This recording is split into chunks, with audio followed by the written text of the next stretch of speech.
What is up? It's another week. We're here at Thursday, All American Beef Time with my boy, the Rookie Critic. Perhaps pop culture and generals. I will pop in momentarily this week, and this stream has gotten away from me already. Sorry for the lateness. I apologize. My fault this time. Usually I'm like, where the fuck are you people? But yeah, I have not been on the ball this week. But me and Rookie, we hung out last night. The stream's going to go pretty smoothly, I think, because of the topics at hand. We got a lot to say about them, and of course, we'll ad-lib as we go and as you, the chat, dictate. Rookie, how's it going? Tell me about everything in your life since 3 a.m. Eastern this morning when I last spoke to you. It was going pretty good. Took a dump after we talked, and I was getting ready for bed. Had to put the dishes away. Went to sleep. Cat was fucking meowing, so I had to pet her and then go to bed. Oh, they said cow. I'm like, wait a minute. Cat. No, my pet cow, of course, because I like to have beef. And I wouldn't have told you by now, of course, about the cat. We're on All American Beef. Hell yeah. And then I woke up, had pizza for breakfast, and was going to work out, but I'll do it later. And then I streamed and stuff, and a little bit on the Phantom Collective, and now we are here. Nice. Getting used to the beef, boy. Yeah. So how did the collective stream go for you? Hold on. Oh no, you're echoing you. It's because I had to get the other profile there. No, it went pretty good. Had Mandy Summers and Mary Mayhem on, and Mandy had to leave a little bit early, but that's all good. Toward the end, surprisingly, like the third half of it, Mary and I both freaking love epic rap battles. So we're kind of getting on that for a bit. Before? You what? How has that not came up before? I don't know. Just never has. Like, she said something about she doesn't like rap, and I was like, I don't really either. I was like, I do kind of like rap battles. She was like, well, like rap battles with history? I'm like, fuck yeah. And, dude, they started out so smart with John Lennon. The fucking, Vader versus Hitler, and they kept it going for 3 parts. I would not want to watch that shit now. Like, maybe they're actually good, but there's some good ones. There's some good ones here and there. I'd say there are some ones that are better than others. Holy shit. My shit's already limited ads or whatever. The first 2 minutes. Probably because we're laughing at fat bitches in this stream. Oh yeah, most likely. Sorry about that. Yeah, no, I don't know how I've never talked with you. I assume I'm trying to recall. I don't think I've ever talked to you about epic rap battles. Well, it's like at most, like I listen to them, but every time I bring it up with people, they usually go, "Oh yeah, I think I heard of them once before," and I'm like, "Oh, so you don't really listen to them?" Nah, nobody gives a shit. And I was like, dude, I don't know. I got some respect for how they do it because they pick characters or people from history or whatever, or from fantasy or something, and they do a bunch of research on them in the time period. They put them together in verses to rap against, and they get their own music to go with it. They have to do a bunch of weird moves on a green screen and edit it together. That's a lot of work there to do it. So like I kind of have a huge appreciation for that shit. And to rhyme with all that, it's like it's got some skill. Yeah, it yeah, I remember. I think I found that in college. First time I went to college in Oklahoma, and I had internet, and my disposal wasn't just. I mean, I guess it was still dial-up. No, it was just Ethernet plug-in. So it was just like so shocking to have non-dial-up internet. And YouTube was getting big, and Facebook was taking off. Didn't know about Twitter yet. So, yeah, it was like a revolutionary time for me. Just out of high school, finding YouTube, a little bit. It still wasn't like ingrained like it is today of like, oh yeah, let me check YouTube to know anything, or yeah, Google. YouTube back then was the music videos and cat videos and weird home videos that would have been on the America's Funniest Home Videos. Yeah, but rap battles came up fairly early in my time there, and I just loved it. I was so floored by it. It was so amazing and brilliant. And, two iconic symbols of evil, both totalitarian regimes. One true and gargantuan in its effort and its tenacity. One fictional and based on the other one. Both iconic ideas of evil and going toe to toe. I thought it's cool how they applied real aspects and the competition of them. Bryce is right reviews here. He says, "Yo, sup, my man? I bust out laughing so much when I read this story." I guess he's assuming. I'm assuming he's talking about the title with the Victoria's Secret being one of the main topics today. It's crazy. So, if anyone doesn't know or hasn't dug into my channel, fairly early on, my mom was visiting, and we are looking at like kids' books or some shit for my son, my daughter, I can't remember. And we came across The Rainbow Fish. This is a book I loved as a kid just because it's shiny. I never the story never stuck with me, but I always had a fondness. I knew that book even though I didn't know the name of it. And so finding it at bookstore, I'm like, oh my God. And my mom saw how important it was, so she got it. And then I read it just out of excitement. And I'm like, what the fuck? I'm not reading this to my kid. It's a goddamn children's communist manual. It's awful. If you have not read The Rainbow Fish, and I made a video kind of really digging into the comparison because it's app. And I didn't know that there's this whole kind of undercurrent on YouTube of tearing The Rainbow Fish apart. Unfortunately, it doesn't seem this was the intent of the author. So I'm not sure, but essentially, you have this beautiful fish that's getting all the attention. It's got these beautiful scales, and it kind of gets picked on or ostracized because of the beauty. Everyone's so jealous they just don't even want to hang out with them. So then it becomes like a beautiful, lonely fish. And so it goes to an octopus like, hey, what can I do for people to like me?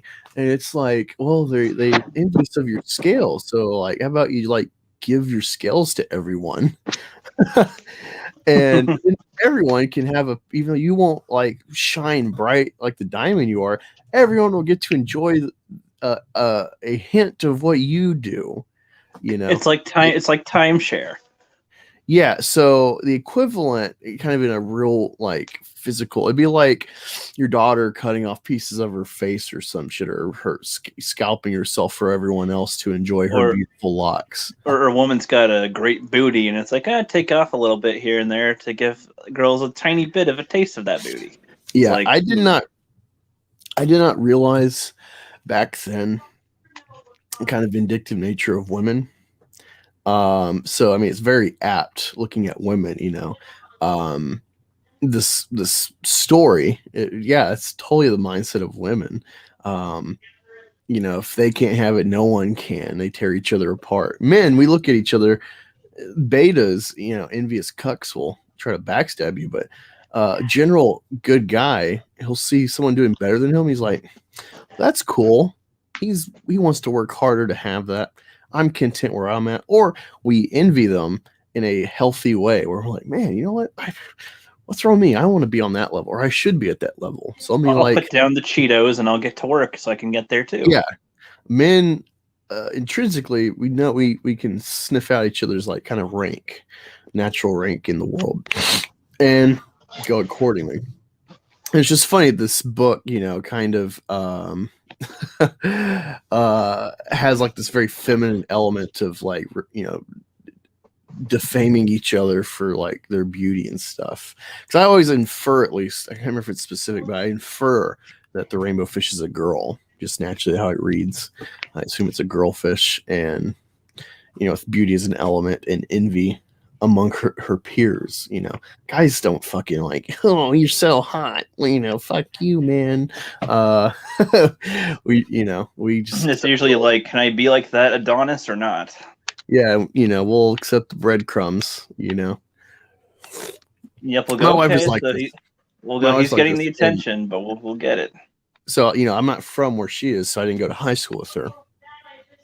But I can see, having met her fucking friend and knowing their past, seeing their pictures, seeing them any stage of their life. It's like, oh yeah, my wife's always been way hotter than her, even being a mom and multiple kids. Um, it's had their effect on both of them to varying degrees, and it's very clear that because apparently her husband, when they were in high school, he wanted my wife, which whatever, that's he has his crush or whatever. That's a girl caught his eye that he couldn't snag because whatever. And the friend knows this because he ended up getting with her when he couldn't get in bed with my wife in high school, as his kids before I ever met him. And so he like clearly just settled for her because she put out. Yeah. And it's very clear that there's no like true friendship. It's like she kind of basks in whatever misery my wife might have with the current problem. And so my wife always wonders why I fucking hate her friends. Like, because you're the honeypot. They use you to luring guys that you're like, oh fuck. Well, it's like, well, they'll put out. So that's how women are. And it's like, men, that could happen, but it's not like an intent expressly. It's like, oh hey, you're the chick, man. It like, teach me your ways, bro. Or like, how do you do it? It's not like, hey, let me be your friend so I can like trick girls here or something, like it's right. So it's funny. And I talked specifically about like Victoria's Secret as an idea or something. That was like an image paired with the whole rainbow fish back then. And it's funny because now we're here, and just like 2-3 years later, of course, vindictive fat bitches need to like erase hot women from existence. Like, re-education camps for attractiveness has not worked thus far. They try this fucking double speak, this like non-talk shit. I'm trying to think of like how they say it in like 1984, the various deceptions through language of the universe, but the double speak, I guess, where they try to like shame you into like giving fat bitches a chance. Enough fat bitches cry on Twitter, or not Twitter, but like Tinder and Bumble, or some of these companies are like changing their rules for like capturing yourself to be imagery, sell yourself to a potential suitor. But no one says anything about like how it feels for men. It's just like, oh yeah, we're gonna like remove like bikini shots or whatever, because like it's men know. You swipe through and you see a girl that's only taking a picture of her face for like 5 pictures, like, oh yeah, she's fat to some degree, confirmed from her actions. Yeah, because otherwise she knows what she has and want to exactly show the men, because that's that's an easier filters, way for us to message her. Hey, filters, you have a nice body. Your personality's cool.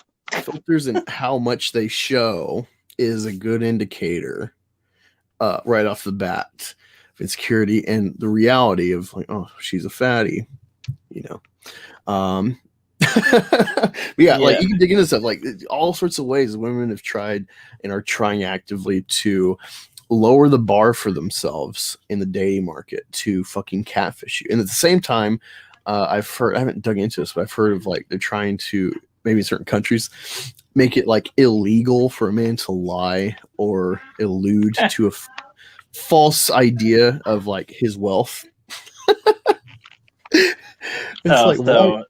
Why do you need a government to intervene? It's like that one guy that literally, I think Rollo Tomasi covered it at one point, where it was like this dude pretended to be, making a more average wage, like 80,000 a year or something, and to be with the girl, and she, left him at some point, going, you don't make as much money as the rest of my friends or whatever, and their husbands, and then she left, and he's actually like a millionaire or some shit.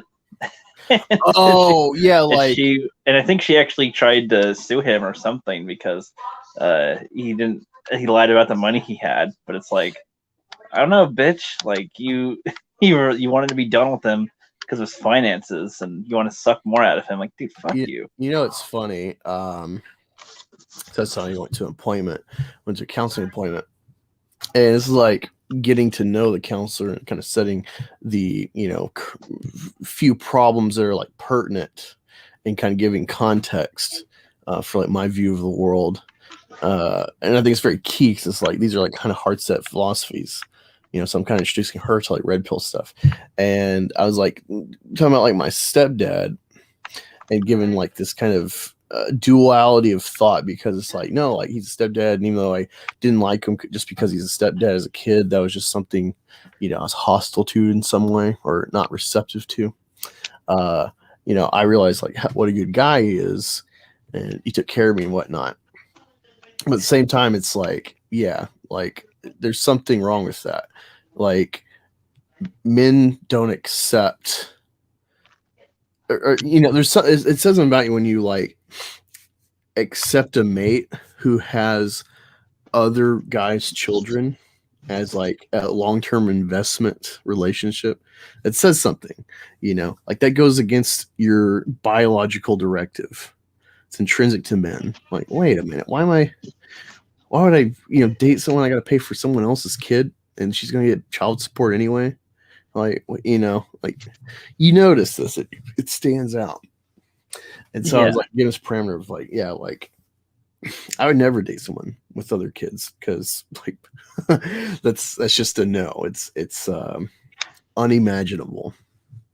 Yeah, a hell no. You can see the kind of shock. You can kind of see the shock on from her of like, no, like this is like a hard idea. It's like, I understand Saint Joseph, patron saint of these guys. That's cool, but yeah, he's a cuck. Like, yeah, dude, I've had some women on POF that seem really nice and all, but then they say they have a kid.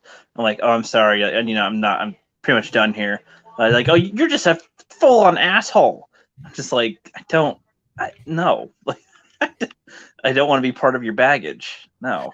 Yeah, like there's everyone has their own baggage, but that's a lot of baggage with a kid, because there's the other person that's involved that has rights to them, and the fact that it's like, you've always pointed out, it's like, the kid's importance will be number one to them over anything, but not in a normal way, in like a way that would totally screw with the potential stepdad. Like, yeah, it's not in his favor at all. It's like cutting off your own feet. Like, yeah. So the thing with stepchildren for a man is you're investing in a woman and then taking on her baggage of another man's children. You're like purposely being like cuckooed. If you don't know, cuckoo birds lay their eggs in other birds' nests and trick them into raising their own kids, and at the detriment of their species, because baby bird instinctively like knows it hatches early and it knocks out at least some of the eggs when it's born for self-preservation, and it's already a bigger species, so mommy bird's like, wow, your Junior's a big boy. You get extra mouthful, and so at the detriment of the other baby birds that are its actual children. So like that's why it's like the root of like cuckoldry, is tied to that reality in nature. And so like getting into that, you're taking on a relationship like that.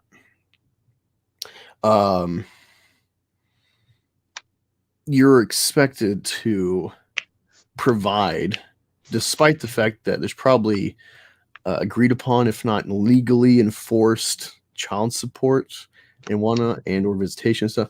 And so you come into a hostile situation where time and time again, like you can't discipline these kids because they're not legally yours. And there's always this like shit test cycle of like, you try to be a good parent. At some point, it's like you try to like show your dominance in this relationship with the kids and lay your foot down. But because the woman knows you're not that actual parent, we're talking about generalities. Okay, sure, you can see one guy make it work, but generally speaking, the woman's going to like mama bear that guy. She's going to like shield baby from stepdaddy's belt, even though it's good for them. She accepts shit behavior from children over your discipline. because you're a Pretty foreign much. element. You're a paycheck. You're a Yeah, well, second and they for they shelter. usually don't want you to discipline them like that half the time. Like, Yeah, they'll at take all. yeah, and so kids learn this, and of course, unless they're like raised early and just easily accept, they know you're not daddy, and that they like there's a hierarchy, and so they will always shit test you, and so you're like fighting two fronts. You got to fight the girl to try to be a father for these kids, and then you got to fight the children because they're not accepting you because you're secondary. So it's like Yeah, mom takes precedent, or children take precedent, and then mom, and then maybe you, if not other things. Like you're down on the list more so than a natural, partner in that. So yeah, that's why this shit's like crazy, and I'm just trying to like give to her like this is my philosophy about life stuff. So you need to like come into this work with me, knowing like these are certain avenues of thought about how I view like my father, etc., or my stepfather, his circumstance. I appreciate him. It's like his kind of course is unacceptable to me. You could argue he's a better man than me, but but yeah, we'll get on the Victoria's Secret. We kind of got in a wormhole. It applies, but I'm trying to like, how did we get into this exactly? Yeah, we got speaker for the day, my friend Brian. I do need to check out your video about friendship or something. It's in my head to watch. He says, "Hail Beef Team." We got Price is Right review. My question is, why even have a Victoria's Secret event when OnlyFans exists now? Well, I think this is the tradition. It's not. I mean, you could say it's risque, and they might do like kind of like the Sports Illustrated, like painted outfitting or whatever, but it's more tasteful. It's not outright like adult erotica, etc. So I'm just like, hey, I'm on cam, I'm dildoing myself. There's a more, I guess, mature. Mature, maybe that's not the right word in this case, but it's more classy, I guess. it's not as explicit. Yeah, there you go. So for the beef team, or is the audience the beefers or the beefettes? Like what? Well, I mean, if they become Beeferinos. members, help support the channel, then they become the Bovine Battalion. They join the Angus Army. Against what? What? The Angus Army against what? Oh, I mean, against all What does forms thine of army villainy, fight? all forms of blue hair, check mark, cuck weirdos Okay. trying to attack us and our normalcy. Sweet. Doing our little part in the universe with entertainment and things related to. Prices. Oh, sorry. We got Justin Ferreira. I feel like I'm butchering that towards the end, but yeah, he says, "Sup, people. Thanks for stopping by. I don't recall seeing this name before, but sorry if I have before. But Price is Right review. Biggest thing I've learned about being an alpha is alphas are not men who chase women. He makes women chase him. Yeah, totally agree. It's not that you can't make the first move, but yeah, you are a person that kind of it's all like well, there's multiple facets of alpha. For one, alpha is not moral. People mistake idealism of alphas through history or whatever, or iconography, as morally upstanding. Satan is an alpha, and depending how you look at the story, whether you look at like the kind of satanic metaphor of Satan and how he's like Prometheus, or if you look at him like hellbound evil man, at the end of the day, he told a guy like, go fuck yourself, and I'm gonna do my own thing. That's an alpha move, especially when you got this kind of foreknowledge of reality. If he's real, I'm an atheist, so I don't really care if he's real or not. But just like the story has its lesson. A lot of women, like I don't know if they fully ban, but generally speaking, they don't let women guard men in at least high violent crimes units. because there's a trend of women falling for um, these violent criminals and or helping them escape, um, because like they have these provider, these protector qualities to them. And women don't care about morality. It subconsciously, like they're programmed a certain way. A man would never, um, a normal man would never pursue a child rapist woman or like a child murderer or whatever. So there's certain like lines that like a normal guy would just like, oh, what? You did that? Like, I'm gonna fucking start a family with you. But a woman, she can know. It's like literally Ted Bundy on trial was still pulling pussy in prison. Known about like his accusations of violent serial rapists, still pulling pussy. Yeah, Ray just forgets about all the stuff that Kyla killed. So when you try to come in with rationale at Raylo because he like mind raped her, like, dude, that's exactly why he's hot to women. Yeah. Yeah. So you can't argue morality with alpha, but yeah, like that's like one aspect I think of people kind of forget. But yeah, alpha is this whole like you can fall in and out, and you can be an alpha in different ways and a beta different ways depending on like social hierarchy.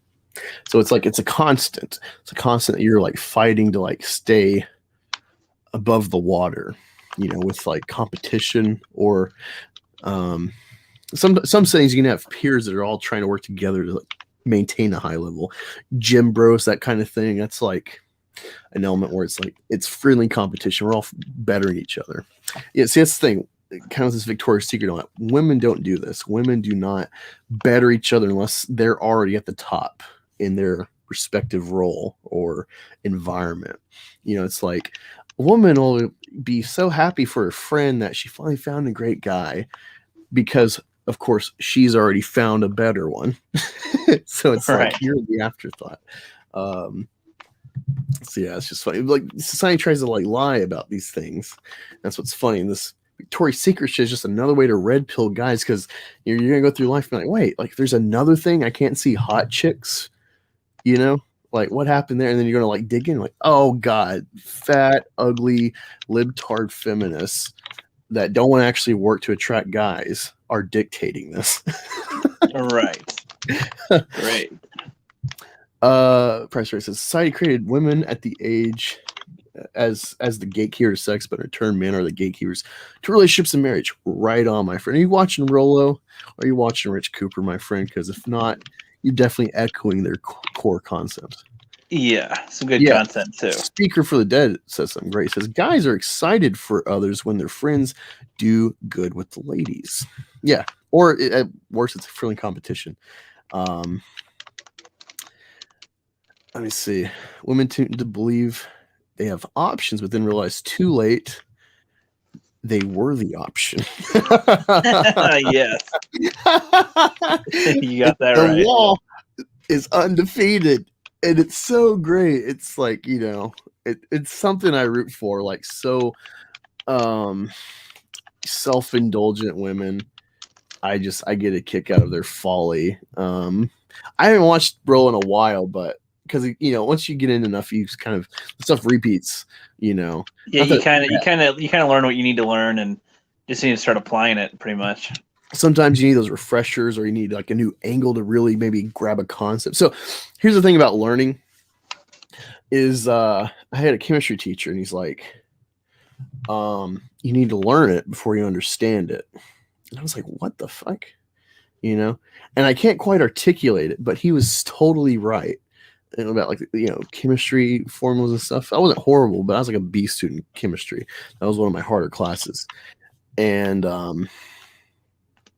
yeah, like something about that really stuck. Like you got to apply yourself and just like kind of figure out the flow before it really like it clicks. I understand the full in depth, but you got to like pay the piper. And once you kind of find that perception about education in whatever facet you're learning, it makes investment so much easier. Of like, all right, I'm not going to grasp all this right away, but yeah, it's right. It's got some great ones. He's like, once a woman puts herself out there to sexually objectify herself via OnlyFans, porn, etc. She'll never find the good man she's looking for. I mean, I think there's always, kind of radical exceptions. But yeah, generally, like, yeah.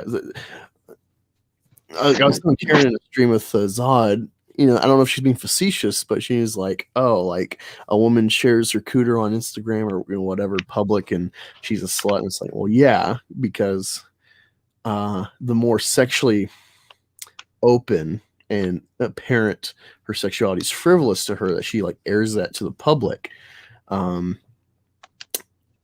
That like just it's a warning sign to a man of like, you're not the best choice to invest for fidelity, thus guaranteeing parentage of my children.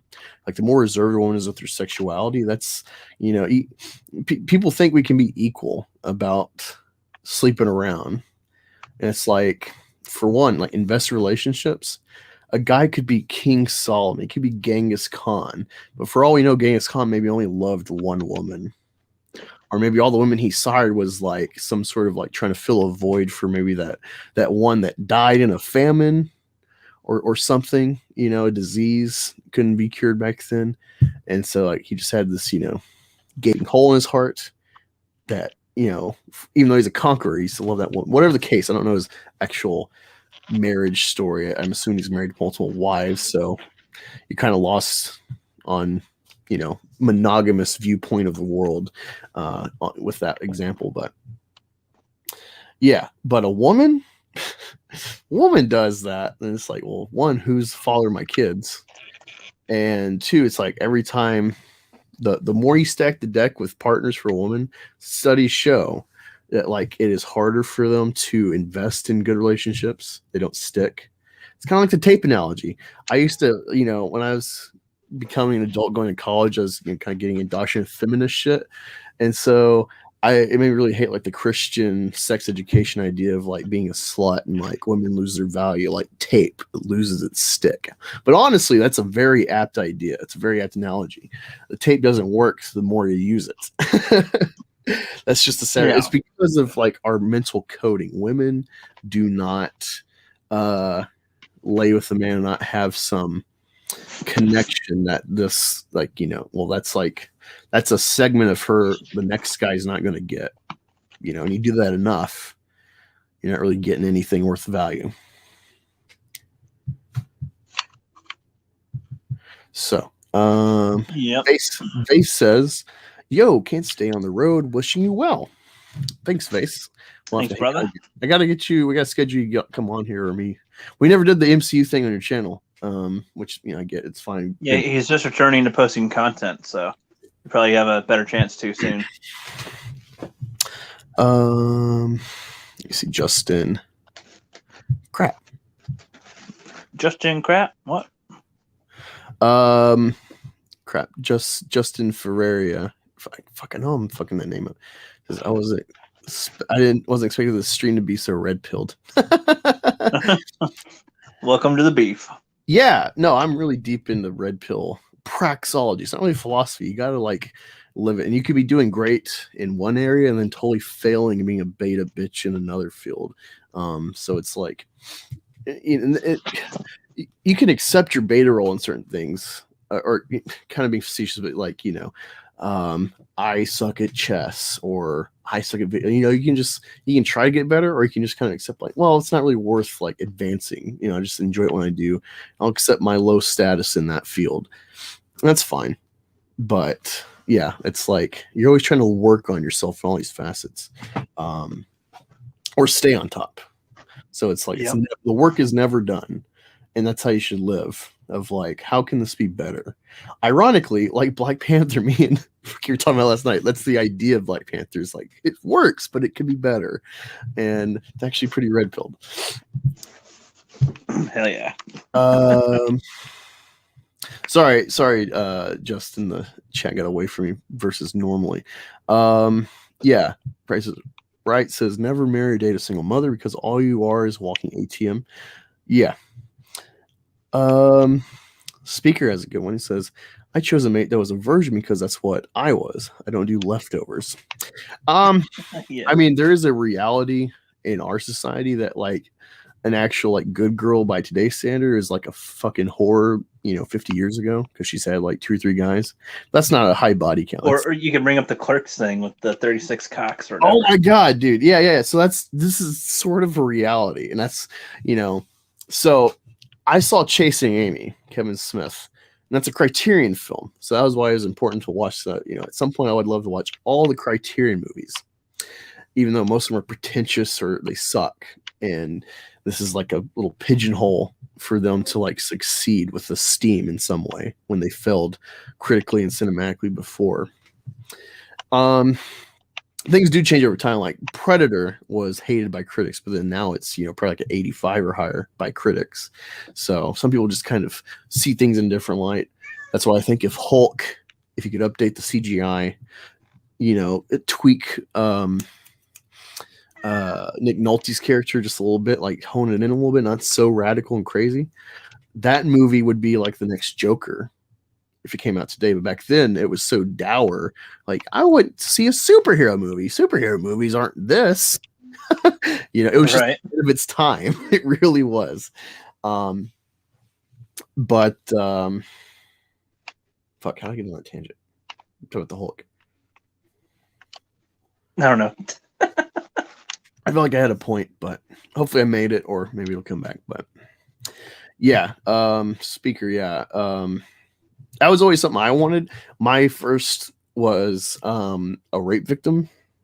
So that was kind of my that was like an exception, because back then I was Christian. I wanted a virgin. But yeah, today it's like legitimately not a realistic standard. Like, if anything, you're like shooting like below 5% chance of finding that and it lasting, versus that'd be a norm 50 years ago. So yeah, it's the ebb and tide of society. I mean, think about like the Spartans and the Romans. You probably didn't find, it's probably, I don't know, 50-50 chance of having a virgin, but there's a lot of, whoring around that was kind of just complicit, natural in society. I think there was like a good middle ground, maybe.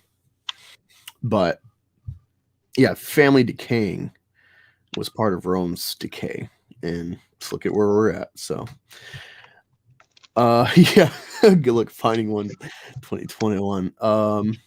So Justin says, I read an article that in Britain 1 in 10 women cuck their husbands and make them raise kids that aren't theirs. Yeah, between like 10 and 30%. I don't know if it's supposed to be Western or worldwide, but yeah, there's this general consensus that at least 10, if not up to 30% of men are raising kids not their own, that they've been duped by their lovers who've cheated on them.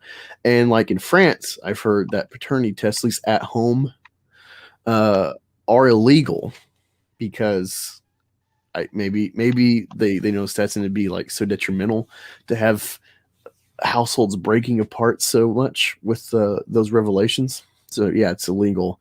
I don't know if I assume they have them though for like court cases maybe, but yeah, like that you can't just have that assumption and find out in these kind of people think other countries are better. It's like, well, there's like little subtle things like this shit that the chaos of America is well worth it. yeah. Kevin Samuels, dude, I don't watch him enough as of like, since I'm at home, so I'm trying to like watch my peers and keep up with content. But like when I'm at work, depending on if I'm stationary, I'll put my phone in my helmet and listen to the echo of like Kevin Samuels or Rollo or something. And yeah, I've listened to a lot of hours of their content. Kevin Samuel, he blew up with that "You're Average at Best" video. That was amazing. Yeah, we didn't talk about Mangold yet. If you didn't know, I just kind of I've been up for over 24 hours. I've been powering through this day, and I just got really comfortable, and so I was like late for the stream, so I didn't have proper prep time. But I mean, Murky already kind of were talking around these things before the last couple of days, so it's flowing pretty well. We got Speaker for the Dead. $5. Thanks, man. I have to go to bed. I am driving early in the morning. Have a great show. Yeah, and again, everyone go find Brian, Speaker for the Dead, on YouTube. He's got a channel. Let's get him to, I think he needs to get to next mark's 200. He does these anime talks and like movie talks on the weekends when he can. And yeah, good friend of the channel. I actually got his number. We talk when we can on spur of the moment occasions. A lot of times we miss each other and finally find a point. But yeah, he's a good guy. I like to see him succeed. Fuck yeah.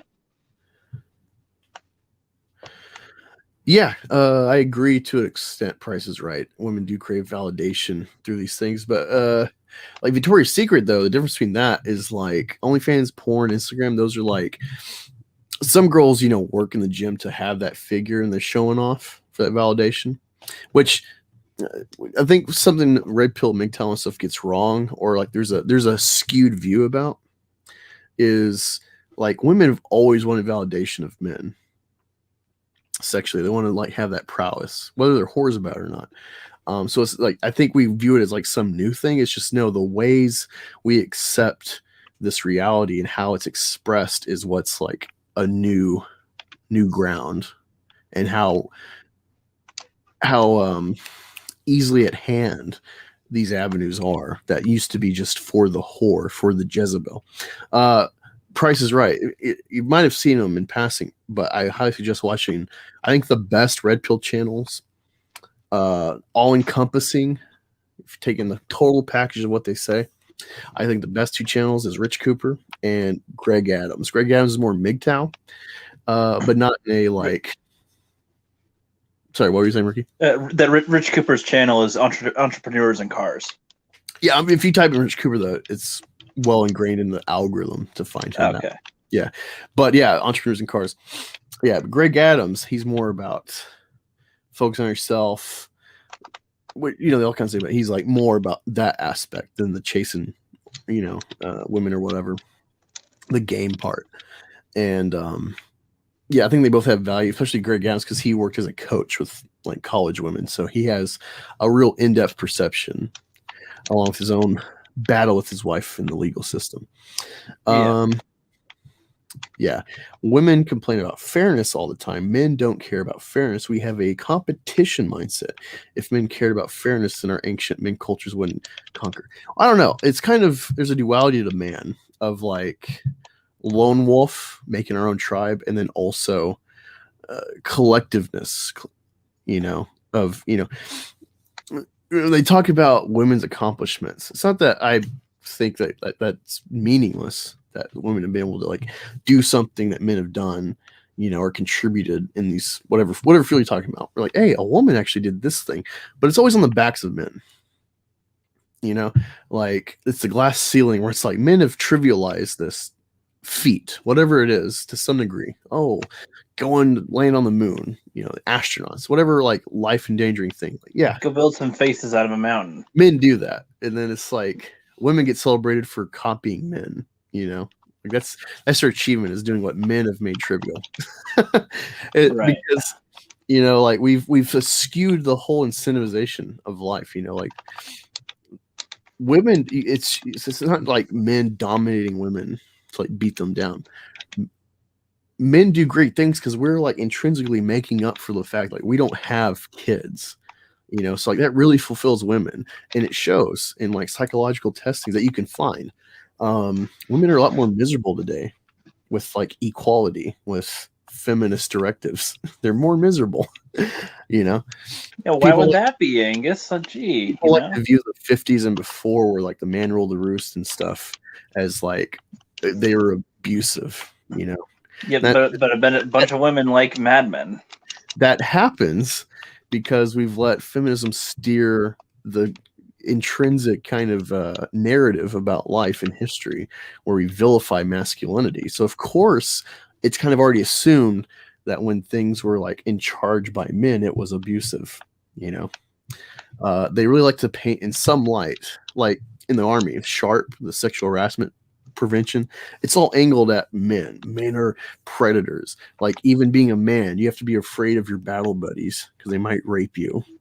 Like that's the narrative, and that's trained to your armed forces.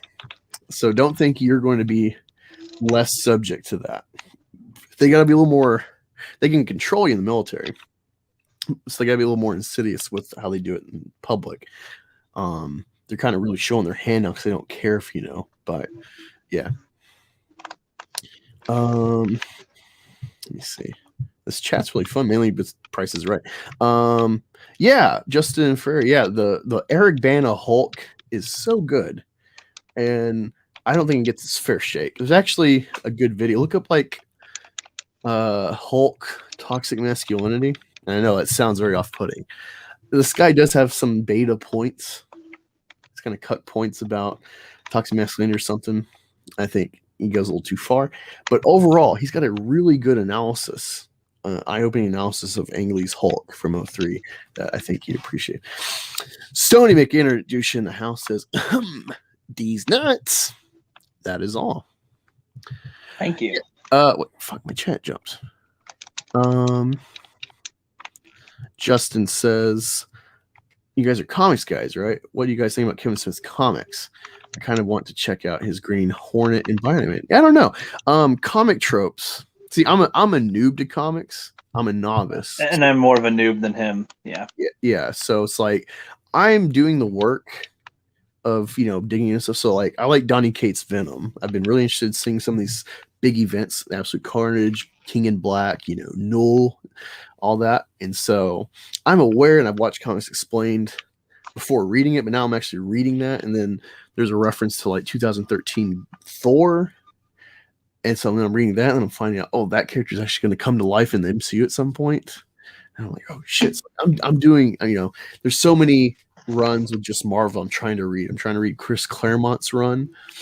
So I see the limitations of his storytelling back then of like, comics code and all that stuff.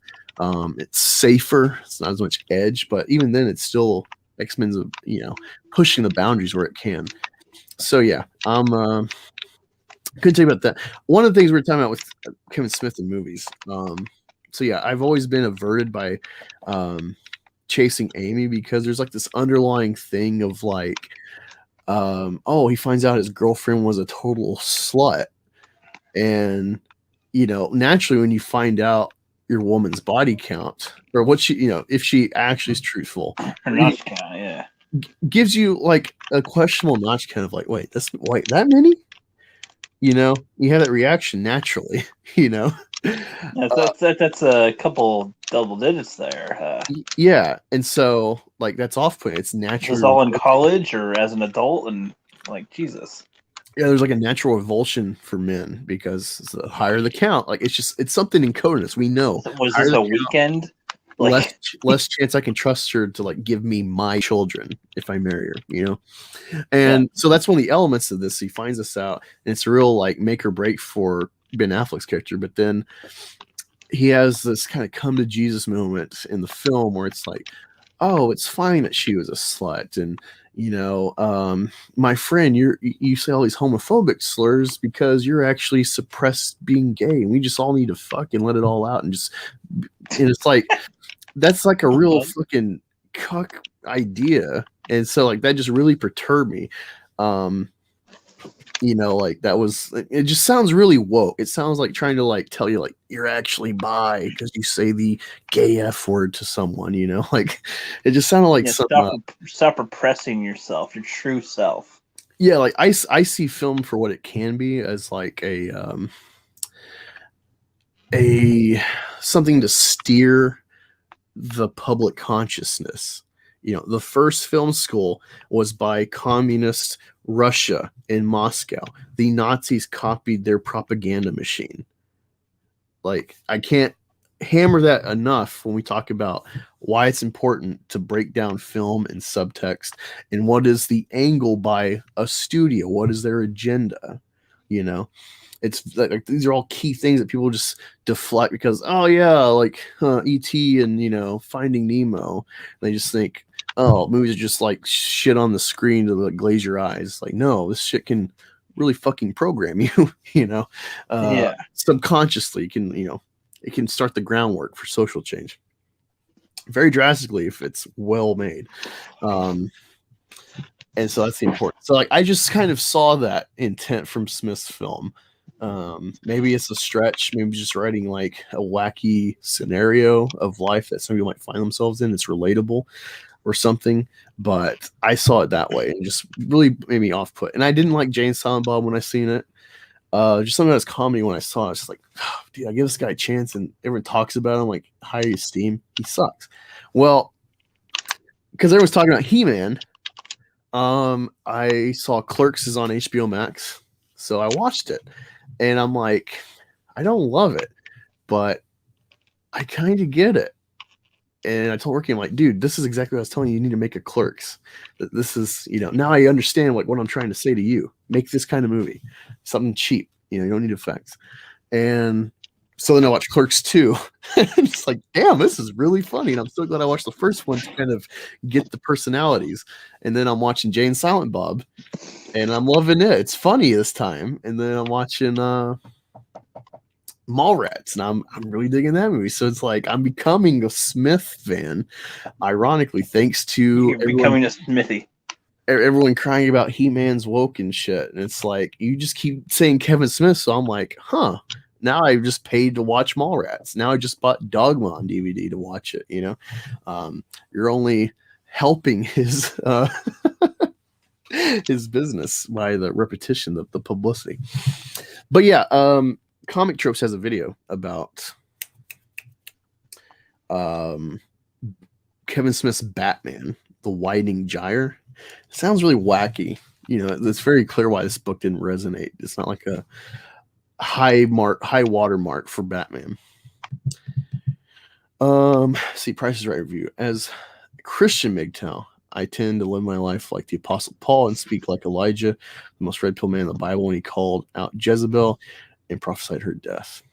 Yeah, I'm an atheist, but I find more use in the Bible as like a tool, a metaphor, a way to speak analogy across different walks of life with people. We kind of like can root in this book and its examples, its storytelling. I find more use today as an atheist, thanks to the red pill, than I ever did, trying to learn, memorize the verses or any of that stuff. It's kind of funny. I've talked to Ricky multiple times about like Adam and Eve as like this template. Like, doesn't matter if the story's real, bro. What do you take away? It's like Adam was not a man, and that's why he was cursed. He didn't God gave him this role as a man, of head of household. So yeah, what's funny about Christianity and red pill, I don't think they quite go together. For one, like most Christianity gets in this sphere at some point of denying at least part of evolutionary kind of revelation, where it's like the deductive reasoning, you can infer this about humanity because of biology and seeing our other animals in the world that are similar. Christianity refuses that because we're divine, so some of these things are like that you can totally break down psychologically. They'll be like, well, no, we're not animals, so this cannot be. And it's like, well, but I mean, we're testing it. It's, pretty sound science. So you got stuff like that. But I think I might have to do a video one day, but I think Christianity, for one, modern Christianity is so effeminized. And I don't see how anyone can be Christian and think that the sexes are equal. It's like it's written multiple times in the book in various ways and metaphors. Like, for one, the all-powerful God made himself flesh by being a man. That says something. That says something about all right, and he made women second. They were an afterthought. They were like, oh, let me play with the design. There's that. Take away this part, enlarge this part, fix this part. Okay. I mean, if you think this is, and I'm not saying this insulting, but you think this is every word in the Bible verbatim is exactly how it is, then no, there's no fucking equal partnership among the, it's like the man's protects and provides, and the woman is submissive. Even Jesus, how he interacts with his mom, what you read in the Bible, it's, despite the reverence of a parent. At the end of the day, you're still a fucking woman, Mary. You know, like that's kind of implied in that whole miracle story with the wine. It's like, oh Jesus, come on, make the wine. And he's like, woman, like shut up, you know, don't bother me. And yeah, I don't know. Sorry, I jumped. The chat jumped. Sherry says, "Reformed sluts need love too." Sure, temporarily, but I'm not staying around. Yep. Oh, come on. Stunning Energy says, Black Angus. Want to hear a joke? Our Republic dabs in depression.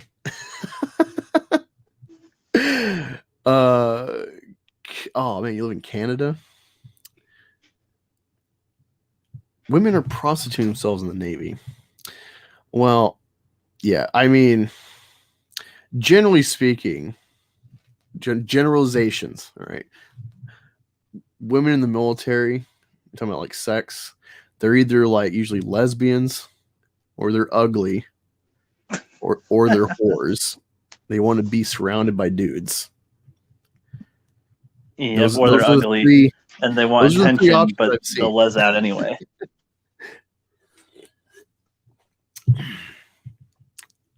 I spent 4 years in the Army. I can't really think of any variation outside of that.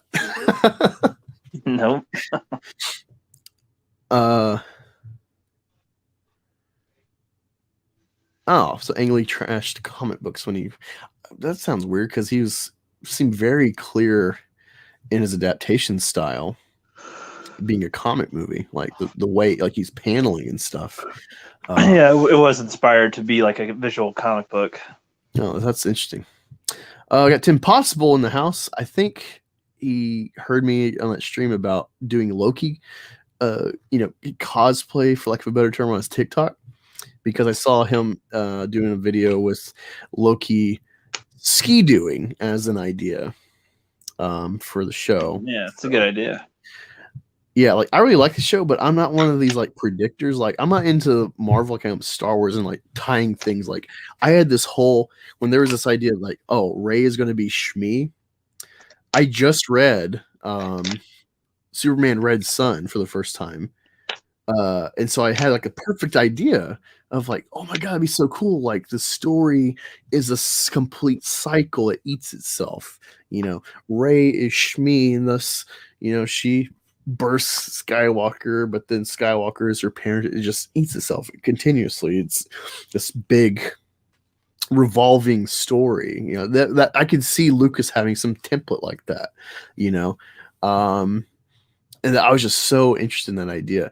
I can, in varying degrees, get into like theory shit with Star Wars, but when it comes to Marvel, like I can watch it, but like I'm so dumb with comics that like.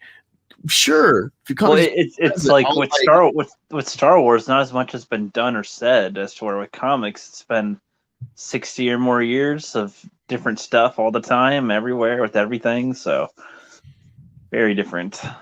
Oh, okay. So this is what, Clerks 1 and 2 is pretty good. Clerks 1 is like, it's one of those like. You have to come in with an understanding, I think. Like you can enjoy it if you don't know anything, but I think you can come in and if you understand this was his first film and how small the budget was and how he worked around everything, because that was his actual job, was that store. So like the gate being closed for the display, that was a workaround filming at night. So they never had to look outside with the camera because they had it blocked off. So then you never knew. But he had to make this film in between working there. So that was an interesting element. When you know stuff about Clerks, then, and then once you see these other films where this is like kind of the start of this universe, then it just really grounds it. I really have appreciation a lot more for everything I'm watching now that I've seen Clerks and then building in through the chronology of how he's made them. Like I was watching Silent Bob for an appointment. I'm like, damn, this shit's funny as fuck. Like the Scooby-Doo shit. Oh my god, Rookie. Have you watched Jane Silent Bob? I don't remember if I have. Probably not. I think you might. It's one of those like I can't tell if you would like really like it and appreciate this just kind of like stoner slacker kind of view of the world. Not like Pineapple Express, like that kind of 2000s stoner, but like this like 90s era and like the world was kind of starting to relax about shit. We're starting to relax about gays and starting to relax about weed, but we're still kind of uptight, you know? And that's kind of the whole like element of the humor. HBO is just becoming a thing, so that pushing the boundaries with, you know, cuss words and shit, like all that kind of stuff pertains to Smith stuff. Yeah. Let me see. Price is Right says, he's a Christian. Feminism is an ideology that teaches women to give God middle finger for their own selfish, narcissistic lifestyles. Yeah. Justin says, I heard Ang Lee said, I tried to make fine cuisine out of fast food when defending his movie. I don't actually see that as an insult. Like comics, it's a weird medium because like you got really good artists and you can be a really good cover artist, but then you can suck with like panel to panel. Like there is a real art form to drawing good comics and then writing, pacing, because the format is, you know, like chapter monthly floppies. So it is fast food in the sense of like the way it's consumed is not concerned with your enjoyment necessarily. It's consumed with like the next hit. I got to get an issue number blankety blank. You know, we got to just keep this fucking train rolling. You know, that's the whole thing. Yeah. Like Spawn. I love Spawn, what I've read, but it's in like issue 319, but it's had at least 3 definitive story arcs that are somewhat all tied together, but are also like kind of reboots. And so that's what you get with like Action Comics, where it's like Action Comics 1050. And it's like there's been so many fucking stories and launch points for all these fucking tangent stories that are not actually in continuity. Or, you know, DC will bullshit with whatever event to tie all these continuities together. But we all know it's not, you know, generally speaking. Yeah, it's like the whole number system is just dumb. It's not real, you know. So I don't know. I'm irritated, but yeah, it is fast food in that way, but it is art and the other ways I express. So I can understand Ang Lee's perception of like, you know, hey, like I'm trying to like mature this you know, juvenile art format, you know, these cartoon heroes for like 12-year-olds and making a real adult story. Like you've seen it in certain stories, but yeah, generally speaking, it's like there's a certain kind of like lack of mental progression of like raising the age level to adulthood for comics. Generally speaking, like it's made for like a 16-year-old audience, because most adults have, you know, about like a 10th grade reading level, which isn't bad, you know, talking about like the general masses. You know, most people just kind of peak, so that's how you write. So it's whatever. ABBA and Preach. All right, so maybe I have to look into that, but I'm subbed to so many channels that I'm always trying to prune the tree of my subscription feed. I'm always looking for the next target. Like, all right, you're useless. You're out of here. You know? Ricky. What? Yeah, sorry. Yes. Did you fall asleep? No, I was thinking, for some reason I was trailing into a thought I was thinking about, and I was like, what? So, my chat went away. Hold on. Yeah, comic fans. I was looking at the chat, and then I was leaning back. Yeah, sorry. Comic fans are it's very fickle, and like in some ways, comic fans are definitely deserve like man baby status. You know, basement dweller. Like how fucking like childish their reactions can be. You know, it's like the average people are just like, oh, Michael Keaton's gonna be Batman. Like, that's weird. He usually does comedy, but like comics fans are like, oh, you're gonna rank the character. He's, you know, the Batfleck, etc. You know, and get all in uproar. You've had it in the Phantom Menace community with like Bounty Hunter Comics covering Stormfront being gender swapped in The Boys. Part of that's because of our conditioning with this kind of shit. But then you watch the show and it's like knowing the comic story a bit, that's a guy and there's no like investment with Homelander, but they retooled the story to kind of tell something different, and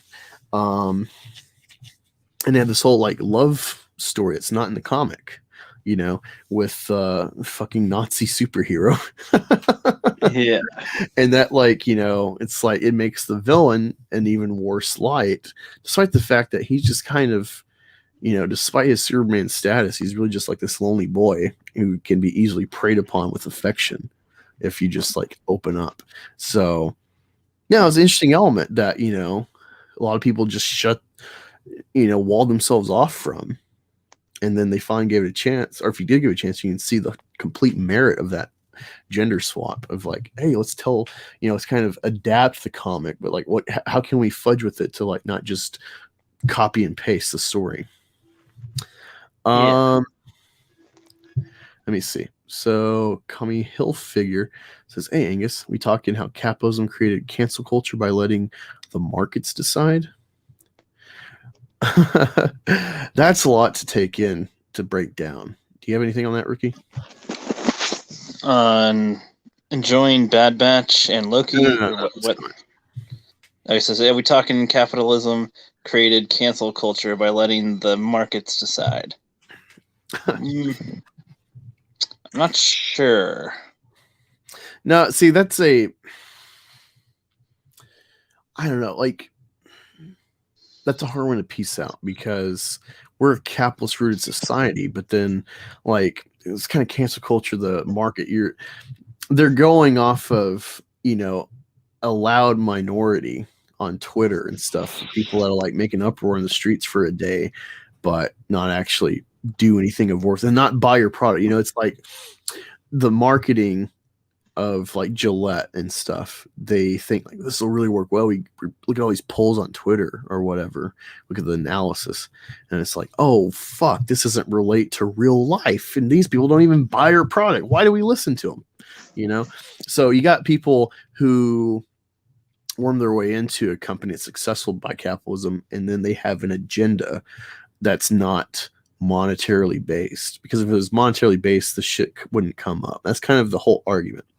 I don't know if I don't think, because I've seen like this channel before, I don't think you're a troll in the sense of just fake, derail a commentary. But I assume maybe kind of your whole shtick is to troll with this angle of the commie. And also like maybe satire, maybe not trolling, but satire, maybe a hint of truth in your commentary. I don't know. But yeah, that's why it's a hard one to pick apart.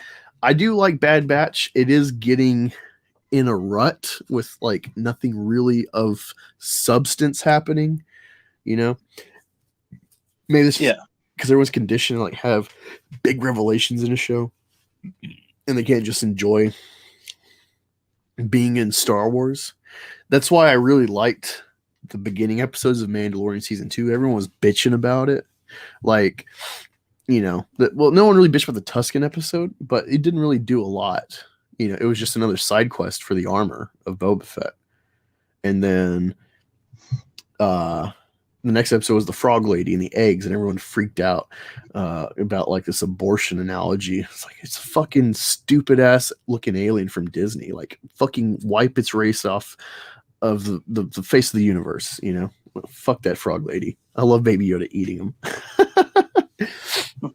And honestly, it was pretty fucking SJW of people in the Phantom Menace and adjacent to get so fucking butthurt about putting so much personal investment in a fucking frog lady's spawn, like it's a real person. Like, it's the same shit we laugh at SJWs, where it's like, I need to see a superhero fat like me or disabled like me. It's kind of the same like realm, of like this story, like the way this is made, it's like this is inconsequential. Like, they're not sentient or anything. These are, even though the stakes for her species are at risk, it's like, you know, whatever. They like mass produce these spawn just like real frogs. So it's not like, oh, you like ripped a baby out of the womb, you know. The circumstance is clearly different, but everyone freaked out like it was like some abortion thing. I thought that was funny. But yeah, like I actually liked that episode, not just because of people got triggered by that shit, but it just felt like, hey, I'm just like, you know, it doesn't matter. I don't need like big things to happen. I just, you know, we're living, this is a day in Star Wars. And I like that. I think the cartoon format, it's a little tougher to swallow in some ways. So that's a problem. Loki has been fucking amazing. Like episode 2, first 20 minutes, I was like, ooh, I don't know about this tone. Like it feels completely different now. And by the end, I'm like, holy shit, we only got 4 episodes left. Like, I can't wait till Wednesday. Yeah,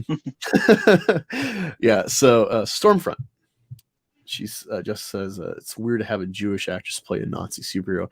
I don't know. I think maybe that was something maybe satisfying in some abstract artistic way for a Jew to play a Nazi just to have it get set up to get killed. Let me see. Tim says, I actually really liked the Nazi character in The Boys despite gender swap. It worked in the context. She had some relatable qualities, but was hardcore at the same time. Yeah, I was, you know, just Raylos. I'm a big Stormlander shipper. I ship Homefront or Homelander and Stormfront. They legitimately, they're a really good couple on screen despite the full context of like trying to reinvent like Aryan race supermen. But yeah, sorry, Ricky. Do you want to? While I'm looking in the chat, you want to pull up a? I already have it up. Oh, okay. I see the. Okay, well, you're gonna click on the article so we can like read through it. It doesn't let us unless we have more access. Sorry, what? I said it won't let us. Why? Because it says that to get unlimited access, we need to pay. Subscription. Oh, well, just look up. Find an article about the ban. Yeah, while you're doing that, let's see. Let me see. Yeah, I've just watched the gist about Stormfront in the comics. I haven't read them all. Yeah, no, I agree, Justin. Women have ruined the Phantom Menace, and they're too sent to do anything about it. Yeah, some channels definitely benefit from like it's just a fact of life. You get in like internet sphere, put on a camera, like a girl's gonna grow 10 times faster than you for no reason besides tits, because she's average looking. Because it's, you know, this is a sausage factory, like nerd shit, nerd talk. It's a sausage factory. So a girl can just half-ass talk about like key points that are not, revelatory of any in-depth fandom. She'll be able to prey on everyone for super chats, you know. And it's like I don't blame women, you know. I don't blame them for taking advantage of that. But at the same time, it's like this is why men need to fucking gatekeep. So if you ever see a woman on this channel, or like me multiple times interacting with a woman in the Menace or whatever, like I clearly think she has value besides tits. One channel, a couple channels will tell you. Jade Shadow, Mary Jade, she doesn't play that shit. Like, you know, I think she's attractive, and I think she's aware that she's attractive to a lot of guys watching her stuff, but she never sells that. You know, she actually has merit to her content. That's why she's not like a 10K plus channel, because she doesn't play that. So I really respect that. Force of Light, they're gorgeous women, but they actually have, you know, in-depth thoughts. I can't remember her name. Is it Melissa? Megan? Something like that. The brunette. She's actually a minister. So, what's your Price is Right? You know, think what you will about women of the cloth, you know, but she has some merit and perspective, and she's not going to play if she's an upstanding Christian woman, then she's not going to play the thought game beyond just the reality of being beautiful. You got another article up, Ricky? Not yet. Are you going to look for one? That's what I'm doing. Oh, maybe you got another tab up. Sorry. Yep. Well, I saw it was scrolling, so yeah, that's why I was like, well, "What the hell are you doing, bro?" Let's see. Yeah, Tim says girls on TikTok that cosplay and shake their goods get instant views. Twitch is even worse. Yeah, no, it's just a fact of life, and you can't bemoan it. You know, you're not going to change that. There's always going to be simps. So what you got to do is, like, in your neck of the woods, be a leader and not incentivize further simping. You know, I mean, maybe I'm a simp in this way, but like when I share a couple like OnlyFans thoughts, I've been following them from like erotica shit from like Tumblr when I was in the army.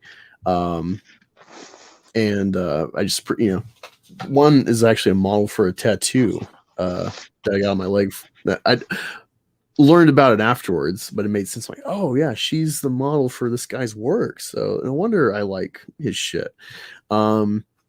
But yeah, like I just share their pictures, whatever, because it's like, hey, I just really think these are like the epitome of like top tier babes to look at.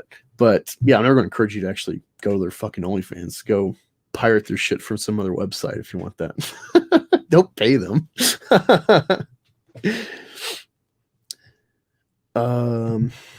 No. As far as I know, Mangold has not said more stuff, Justin. But we're going to kind of give our perspective more kind of. I think Ricky's in a range like me, what I said in my video. So we'll be talking about that. But yeah, let's actually talk about Victoria's Secret. If you want to, are you going to read this, Ricky?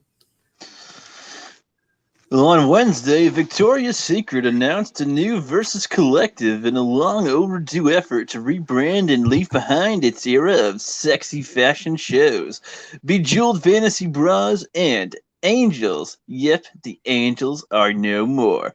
The move is likely a way to distance the lingerie retailer from its controversies, which have piled up over the last few years, including its owner, Leslie Wexner's ties to sex offender Jeffrey Epstein.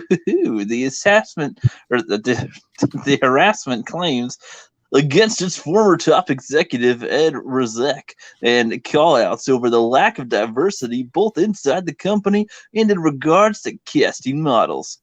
Rozek departed in 2019, and Wexner stepped down as CEO of a parent company, L Brands, in 2020. And now the new leadership is taking on the challenge of turning around the label and its public perception. The new Versus Collective representatives include soccer star Megan Rapinskapo, actress and businesswoman Pakiata Korapa, and models Palahu Galahu and Aglahibha and Valina Kape, professional skier Ella Blech, and advocate Avocado Amanda Goulet. You can just read like the first name.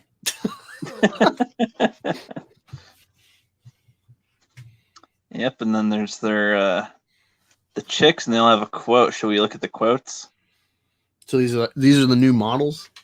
Yeah, hold on. I think I have a better page up with. Yeah, one second. Let me grab my snuff really quick.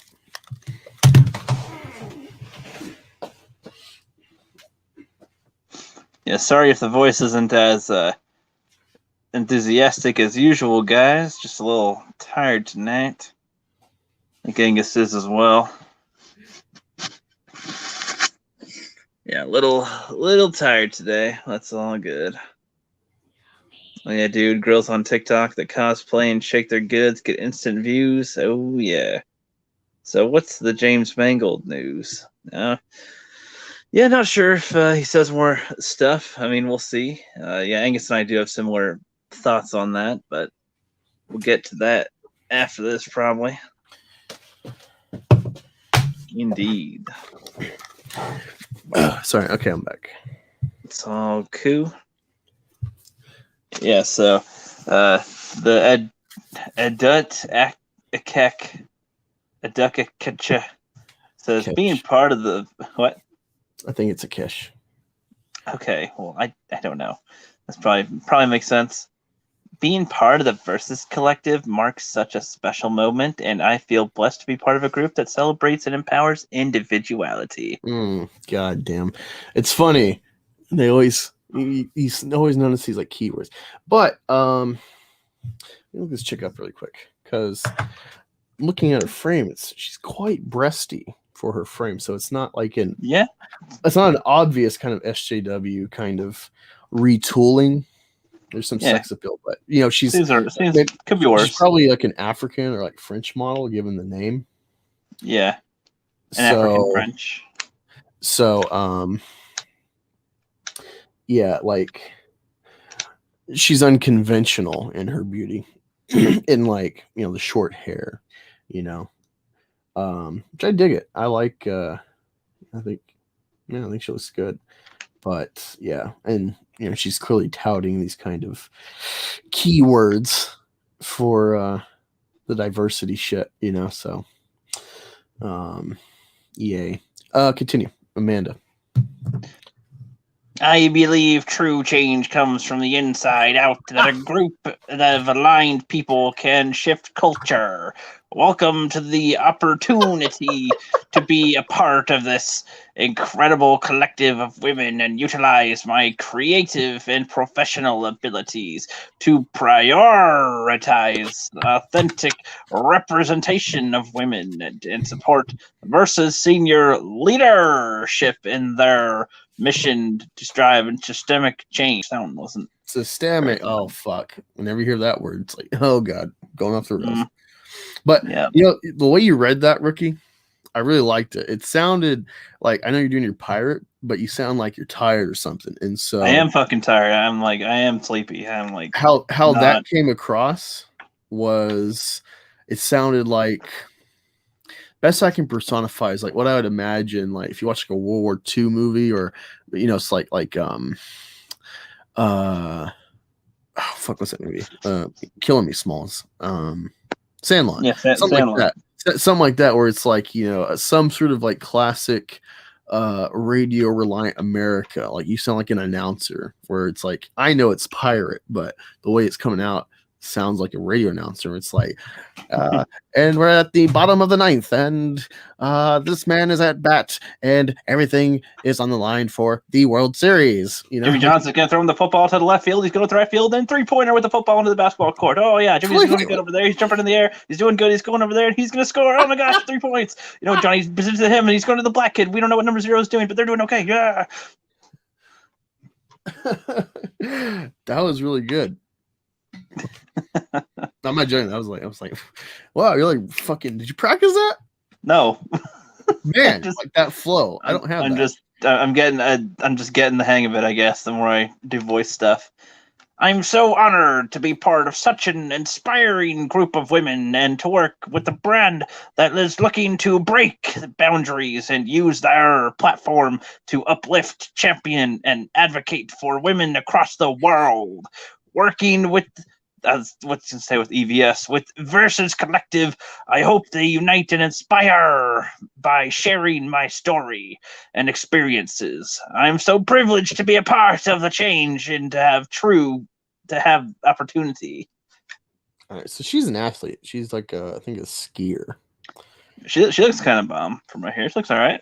She's got the I'm looking at her. She's got an attitude. Looks like she's got some flow. That's all right. She's not really banging, but she's got feminine qualities. Cute would describe it. It's not like bam, but it's like nice. She's got if you look up Eileen Gu on Eileen Gu Forbes, I think there's a really good picture encapsulates her beautiful charm, despite she's not really packing any guns, if so to speak. There's nothing in the trunk. She's a fit athlete, but she's still got like a feminine face, and I like the spacing of her eyes is kind of like Angelina Jolie. It's kind of exotic. She's got big, beautiful, but slightly spaced eyes, and I like that. I like depending. I kind of like freaky spaced eyes, like Anna Taylor-Joy. She's about my limit. People think Jackie Kennedy's hot, JFK's wife. No, she looks like a Neanderthal. I really only think Jackie Kennedy was hot to America because JFK was like such a contemporary president for the time. He was such like a fucking curveball to the like normal boys club culture of politics, you know. Oh yeah, like the senior men of our country fighting for an office to lead us to victory, you know, and Nixon was kind of the epitome of that, you know, kind of unattractive guy, you know, hard nose. And then you got fucking smooth, suave GQ model JFK. And any bitch on his arm is going to be elevated by his status. And I see Jackie knowing the esteem for him. I'm like, ew. Like, no wonder he fucked Marilyn Monroe. Like, So I left myself on the outside looking within brands in the beauty and fashion industry. And I'm thrilled to be creating a space that sees the true spectrum of all women.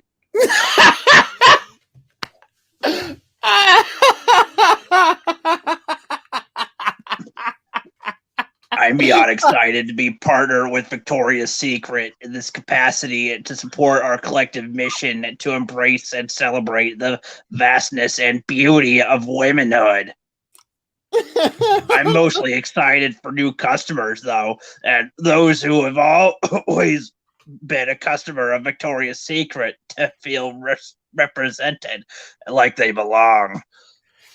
you know, it's funny because they have a diverse panel of angels. They pretty much always have. Like, sure, white women make a majority because you're selling to Western people. So it's mostly white people. Sorry.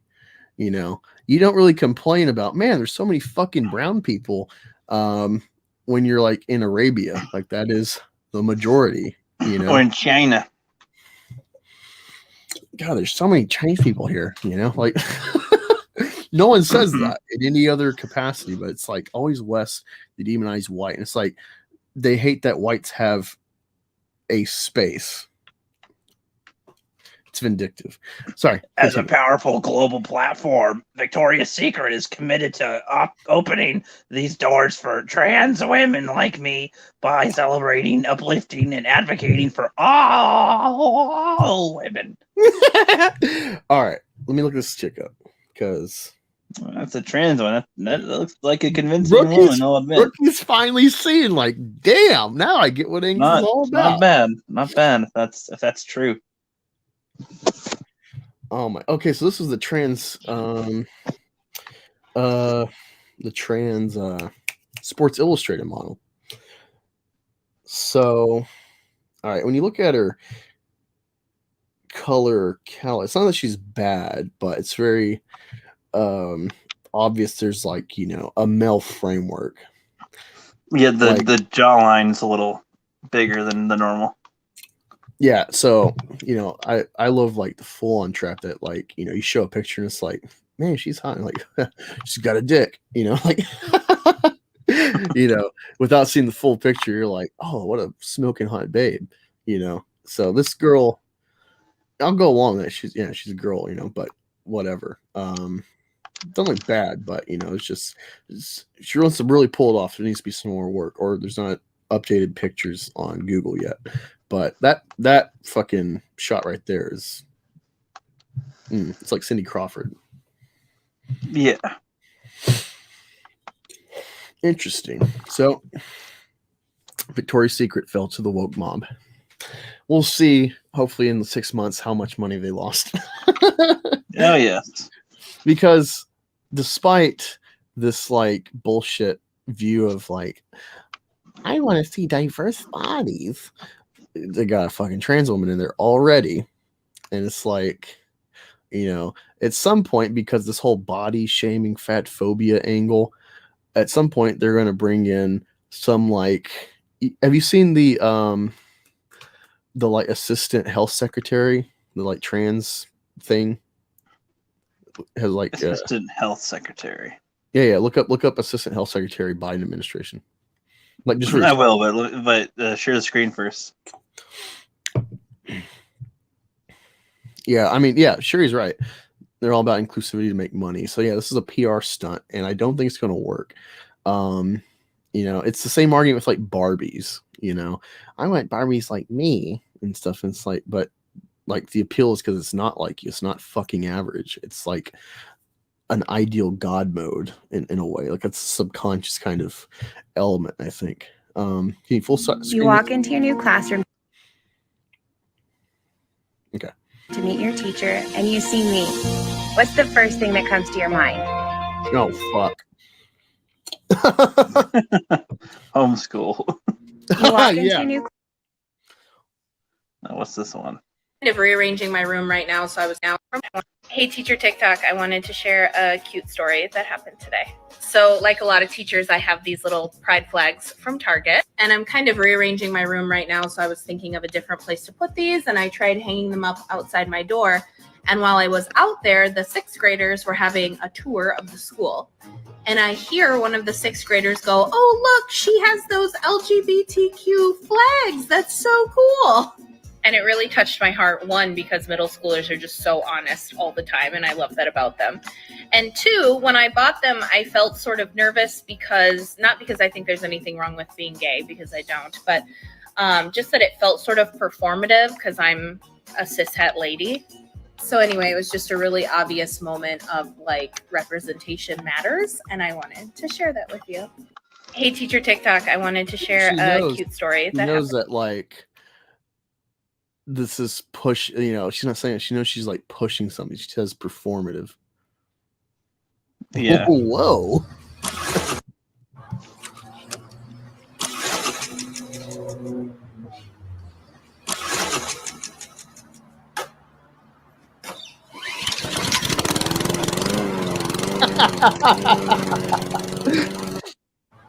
Very nice. How much? Yep. That's how you do it. That's great. Did I have more? I thought I had another one.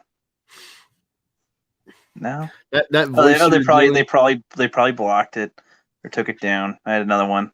that voice you were doing, that I guess second or third voice reading the blurbs, that was so fucking good. Thanks. It made me think of like I can't remember her name, but the like crab voiced bitch in Monsters Inc.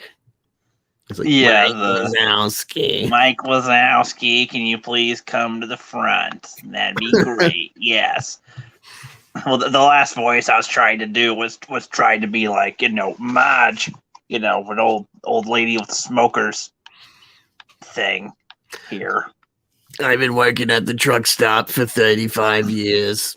Yep, my daughter turned 40 and she still is in my fucking house. The bitch never leaves. God damn it. I'm trying to watch some football, but she just keeps on coming here. Her boyfriend comes over and he's a little bitch. I beat the shit out of him every other week, but she still comes around. But all right, whatever. I got the goods. I know I'm good, but nobody can satisfy me. I'm just too fucking cool. But that's all right. I've already had my kids before, so my womb's already wrecked to shit.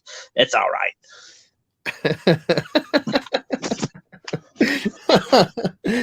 Oh man, that was good. Oh, ma'am, what? Oh, this is fun. I'm having fun with you, Ricky. Well, in the chat, I don't know why the chat just died all of a sudden, though. Maybe other things popped up, but I felt like we were going really well, engaging with them, like in a way I haven't in a while. Doodly deed. Yeah, so I don't know if you've talked. I didn't see the first half of your collective stream the other day.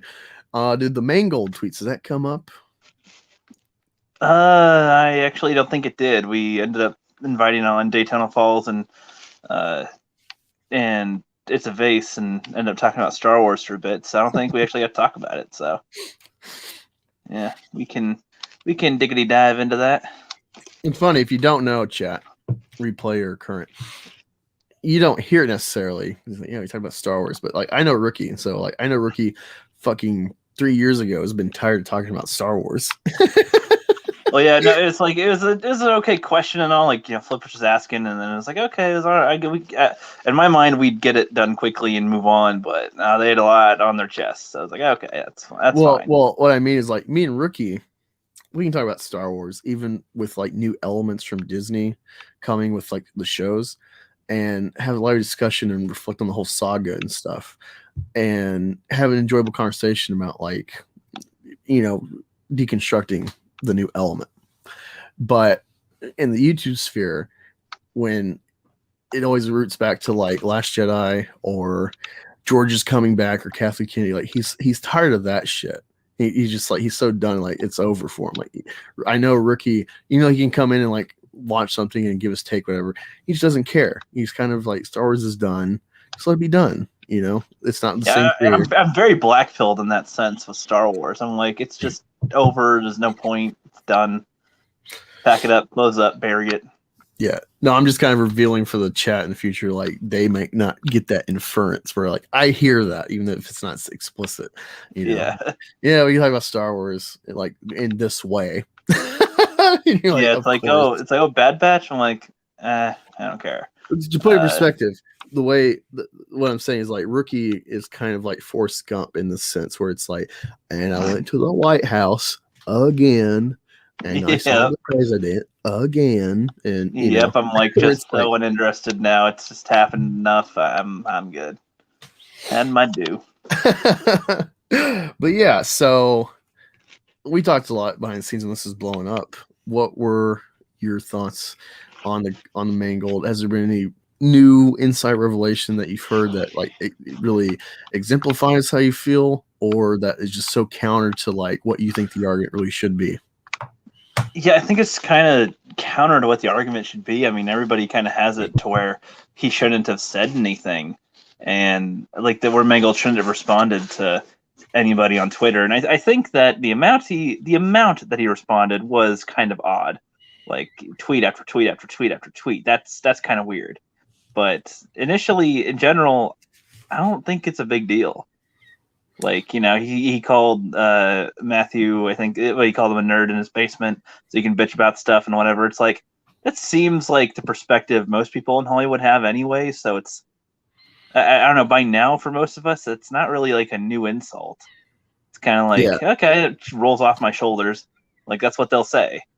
That's all they know. But they don't know how in depth a lot of people do work and stuff. So I don't know. It seems like a pointless insult, I guess. But you know, regardless, good. Oh, no, sorry. I didn't mean to. It felt like you were closing that. I was kind of, but I couldn't find a way to loop it anyway. So you can go ahead. Yeah. So for me, I see it kind of like why people gravitated to Jeremy. So like, if you remember.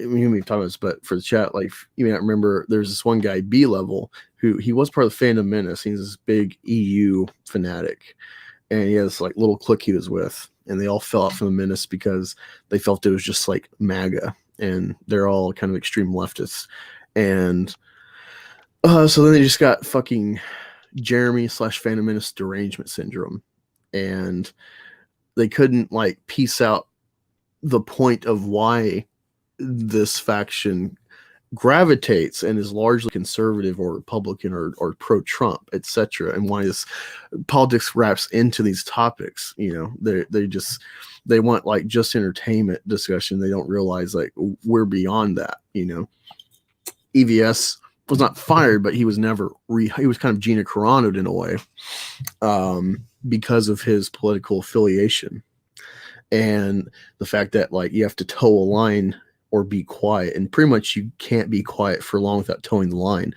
in that sphere. And so that's why he just kind of saw the writing on the wall and just didn't push it and just like kind of accepted having to go solo.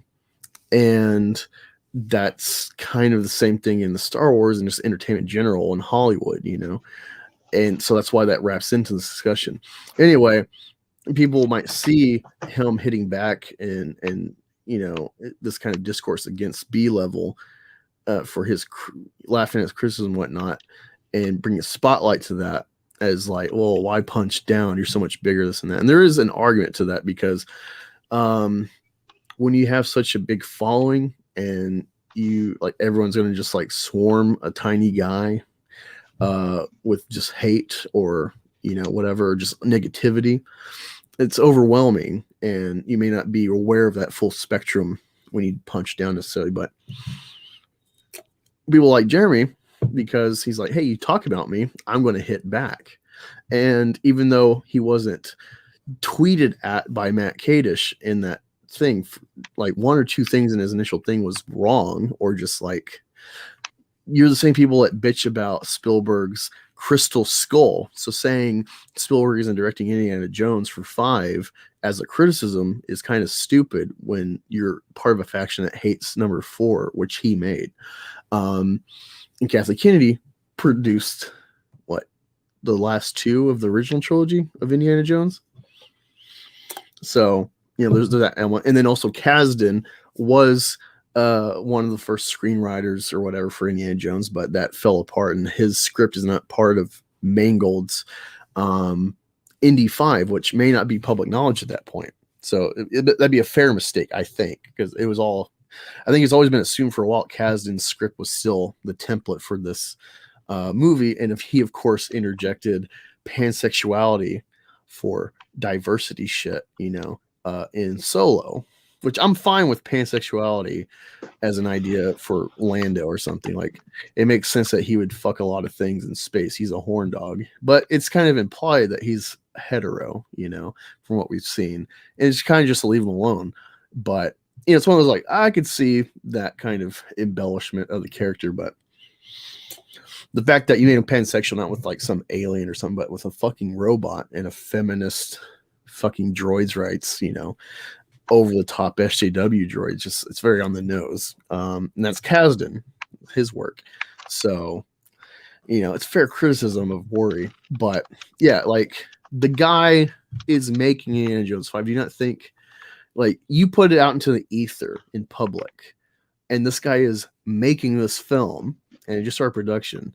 So it's like the idea that he can't like hit back at like false statements about the shit he's doing, I think it's kind of disingenuous, Sure, the tone and like basement comments, we've seen this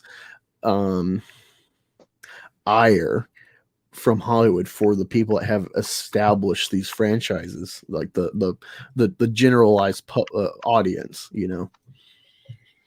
is neckbeard, man baby, basement dwellers, whatever, insults. So there is that element, but he actually engaged a lot of people and had good feedback, I think, for the most part. Like, people are like, I'm not watching this shit, blah blah blah. And it's like, well, are you a customer if you're already like hating it, whatever that comment was he said? And it's like, I think there's a lot of merit to that comment, where it's like, the things you're saying show that you're not an audience I'm selling to. So why the fuck would I even care about your criticism? Because you're already saying that you're not the customer base now.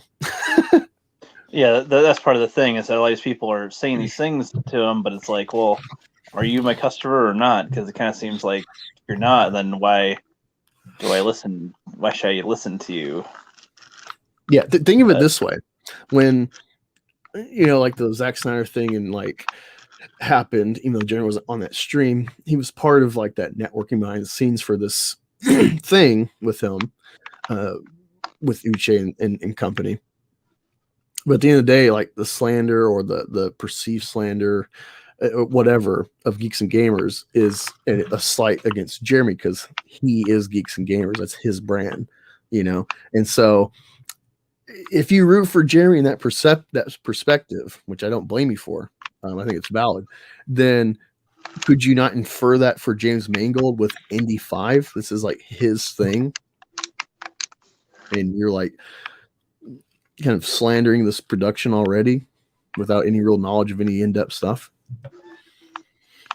And having false statements too. Like Jeremy gets slandered with like that hit piece about Ryan and like this like white supremacy fucking network of YouTube into Ben Shapiro and Alex Jones and quartering, it's like, does he not have a right to like hit back at this false narrative? Like, everyone's going to be like, yeah, of course, hit back, and you can say it's punching down at that, you're rewriting Ripley because like they're small, but I think it's comparable. Yeah, well, it's just like, are people allowed to respond to criticism or not? Like, I guess my view is like, as a creator, like I understand too, like not wanting, like if we like George Lucas, for example, like if he was like, yeah, fuck my fans, like I get that kind of doesn't feel great, but I don't know. I guess I can kind of separate the two now, the art from the artist sometimes. Like, let's say that, like, let's use a chef, for example. Like, if they're the meanest chef ever, you're a poo-poo, duty head, fuckface loser, but he makes the best fucking egg rolls or some shit. Like, I don't know. Like, that's not cool that he does that, but does that ruin the product or make the product bad? Yeah, Gary so Glitter. their behavior is questionable, but doesn't mean their product is. Gary Glitter is a perfect example. He was kind of on accident. He was discovered to possess. I don't know about any actual criminal personal activities outside of that. But he was found when he got his computer cleaned in like 2000 to have CP on his computer, and that was some legal proceedings happened because of that. But that does not stop me from loving Rock and Roll Parts 1 and 2 by Gary Glitter, which you hear in Joker when he's partying down the stairs, and like kind of an analogy of him like just accepting his hell, being the devil. Yeah. It's awesome. Fucking, that's like one of the best like rock anthems, especially if like pumping up a crowd for like sports and shit. It's fucking so primal, so good. But yeah, horrible person, like that's an extreme case of artist. Well, it's like if George Lucas was discovered to have killed somebody, just in murder or something, would everybody hate Star Wars all of a sudden? No. I think we'd actually think he's a badass. Like, well, I don't know. I guess I meant like he murdered somebody, like just like, I fucking murdered him. Like, I don't know. I feel like a lot of people would not like that about him for his character, but I don't think that would change the thing with the film, which is why I think that kind of makes sense. Somebody could respond. Like in that case, then are celebrities not allowed to ever say what's on their mind or how they feel about anything? Like, I don't know, like respond to anybody that says something about their film? I don't know. Yeah, I mean, I just kind of question that more because like I'm a fan and a creator, and it just kind of I feel like you should kind of be able to do both, like because I am both myself, and it's like I think that they should all be able to. The creator should be able to respond to fans or a criticism, and fans should be able to criticize them, and if anything, at the end of the day, both be able to still chat about it, Yeah, like I'm making Investigator, and if someone's like, "I'd back you," but you're for Trump and you share conservative points, this and that, it's like, well, and like, you're not really a fan of me because like that's kind of hand in hand. Like that's part of like who I am as a personality, putting myself out there. It's like I don't hide that, and that's something I support. I don't have a problem with any actor having libtard stances and stuff, but we're at a point where it's like you have to question, since like every corporation has these dictates and you see people that don't get shit canned, it's very clear that it's like neo-McCarthyism, like reverse McCarthyism against conservatives. And so it's like this hive mind of wrong think, right think, and Yeah, I agree, but there's also so is it always about their political view then, or if the product's good or bad? Like what's people's stances half the time? Like yeah, it gets murky. Yeah, which it makes sense. But I mean, that's why I think there's a lot of overreaction to what he said personally, because it's just like it just didn't seem like he said that much, but it's been talked about for days. And we're talking about it now. Like it seems like such a done and whatever in the past thing that isn't a big deal. But I don't know, man. Like it's also the beginning of the production. Like whatever. Like I don't know. Sometimes people tweet stupid shit. That's what Twitter's for. Yeah, I mean, I don't think this will hurt whatever outcome for Indiana Jones, good or bad. If we like end up laughing, if it's like Terminator 5, or if it's I guess Terminator 6, or if it's like the next Logan or something. It's like this revitalization of a character or something, or the next like Rambo 5, where it's like, hey, we didn't need this, but this was like a good send off again. It's a franchise that is of its time. It's not something that, you know, when 4 came out, I don't think people were like, "Woo, he's back," but you know, I don't think anyone was like, "Man, we need more indie." Like it had its fucking beginning, middle, end, and it was that. It's just it Yeah. happened. By the way, Chad, I don't give two shits about Indiana Jones in general. Never grew up caring about it really. It's just a whatever movie. And that's the one time that I'm like the fans when they're like Ghostbusters and cats, you know how they are, and it's like I kind of feel that way with Indiana Jones, where it's like it's not my franchise, but I've seen it. I'm like, it's goddamn good, and you know, I hear this and I'm like, what is wrong with you? but I guess also like on top of all of that, I think this is the thing with me that surpasses everything with my viewpoint is that I think that every single thing will get wokeified or rebooted and ruined in some way at some point, just because that seems to be what the trend is right now, is to ruin shit or to, you know, do whatever. So if it gets ruined or it's bad or horrible, woke, whatever, to me, I'm kind of like, well, yeah, but we can expect this now, right? Like it's been a couple years of this stuff, so in the next few years, like if Back to the Future or Indiana Jones, any other franchise that isn't considered ruined yet gets ruined, I mean, we all shouldn't be shocked by that. It's what they do now. It's what has been happening. It's what happens. Kind of the norm. It sucks. It's not good, but that's what it is. I'm not shocked or surprised or anything because it's just what it is now, you know? I agree with you. And my frustration being a fan of Menace this whole time, and you know, with like I try to like, you know, do that GoFundMe to kind of fund 2 projects for you and Josiah, you know, and try to like kickstart like, hey, let's make shit. And it's funny because like going back to like Justin and people in the chat earlier, it's like the fucking simp shit in the Phantom Menace where it's like I'm totally behind Gina Carano and her fight with Lucasfilm and what's happened and her essentially martyrdom of, you know, standing her ground and taking the flack and losing a job for it. You know, it takes guts. She could have just played ball and been quiet after her fucking forced Zoom LGBTQ re-education camp seminar that they forced her into for her tweets. You know, but she went fucking rogue, and like that's admirable. But at the same time, there's like this simp culture where it's like all these people would never really invest in fucking let's make our own shit. Let's fucking counter with product. So well, it's like before this, yeah, that was never really in their mindset. And then it happens to a girl, and then they'll all like slobber and you know, like, oh yes, Gina, yes, can't wait for Daily Wire product, and you know, it's like, where the fuck was this for just on our own when we were already like, yeah, fuck Solo, let's fucking bomb this movie to show Lucasfilm, you know, and then Kathy didn't get fired for it when the contract was up, and Grace Randolph of all valid scoopers, her rumors ended up not coming to fruition or whatever the case with Cassie and those supposed talks about like her being on the hot seat.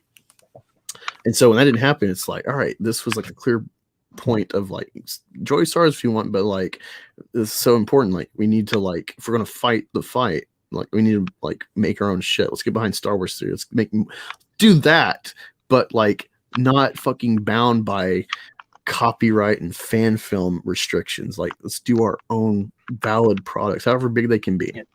Yeah, no one's done that until there was a girl to simp for, you know? Yeah.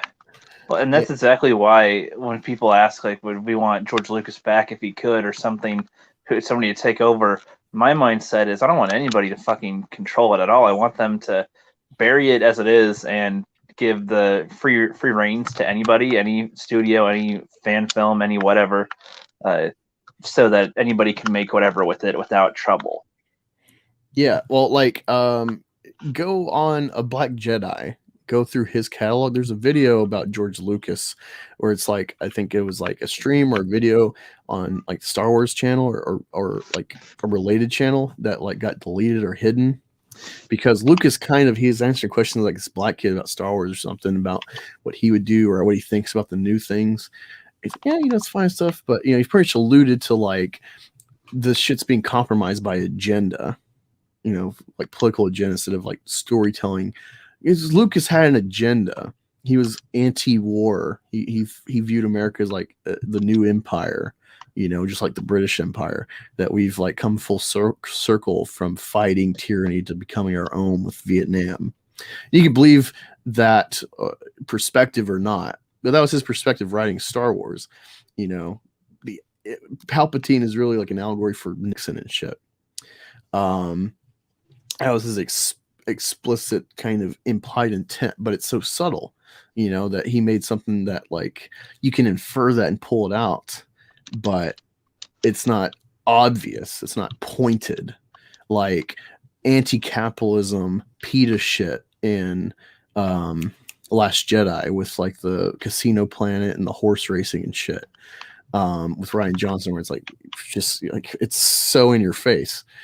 And yeah, like there's a clip that Black Jedi has of that where it's like, no, I don't want Lucas back because it would still be under Disney's umbrella and their agenda and their story group of diversity hires and shit. So no, like, well, and it's also like I don't think Lucas has any interest to be back. I mean, let him die in peace. You know, let's have him not go the way of Stan Lee. Let's have him retire happy. You know, not miserable or dreaded. I mean, and a lot of people will say, you know, give him the rights, but don't let him direct it and stuff. And it's like, well, I don't know. You give him all of it or none of it. That's kind of my idea. yeah, like that's the dumbest. That's the dumbest fucking. I feel like he's got to just bury it as it is. Like there's no more to do with it, really. Just there's plenty you could do, sure, but as far as him, like just let anybody be able to do it without copyright shit. That's kind of my idea. That's about it. So any studio, if they wanted to, Disney keep making them, but anybody else can make them too, and there's no worries. Same with fans in general, other studios, whatever. Yeah. Sorry if I'm repeating myself sometimes. No. You know, I heard these from yesterday. That's not bothering me. It's good to see this come in the chat and live for audience to hear. Trying to. There was just some point I had to add that I kind of lost at the moment. It's gonna bother me like always, but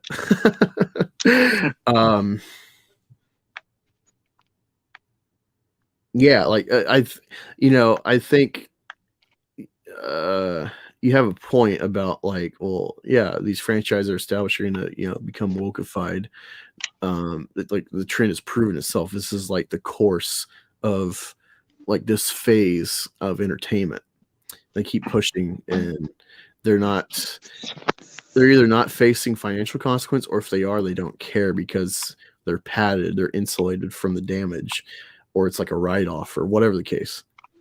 Because ideology, you know, it like this is the core of religion, of faith, is illogic belief of so like an example of like Judeo-Christian Christianity is predestination and free will. All right, so even back in like Old Testament Judaism, this is present of like a mystery of God's foreknowledge, his power grants him the like it's inherent that he knows all for all time and all future, but you also have free will, and it's like those ideas do not logically match up. So it is intrinsically a illogical belief to adhere to. All right, and so you see this with SJWism. It's a religion of sorts, where they take over companies that their whole thing is to like make successful products to make money and, you know, try to franchise it or, you know, spin off universe it, whatever. And they keep making things that are failing or that, you know, might have an initial success because of the name behind it, even though it's set up to fucking drastically fail once the veil's lifted. They don't care because they're pushing ideology.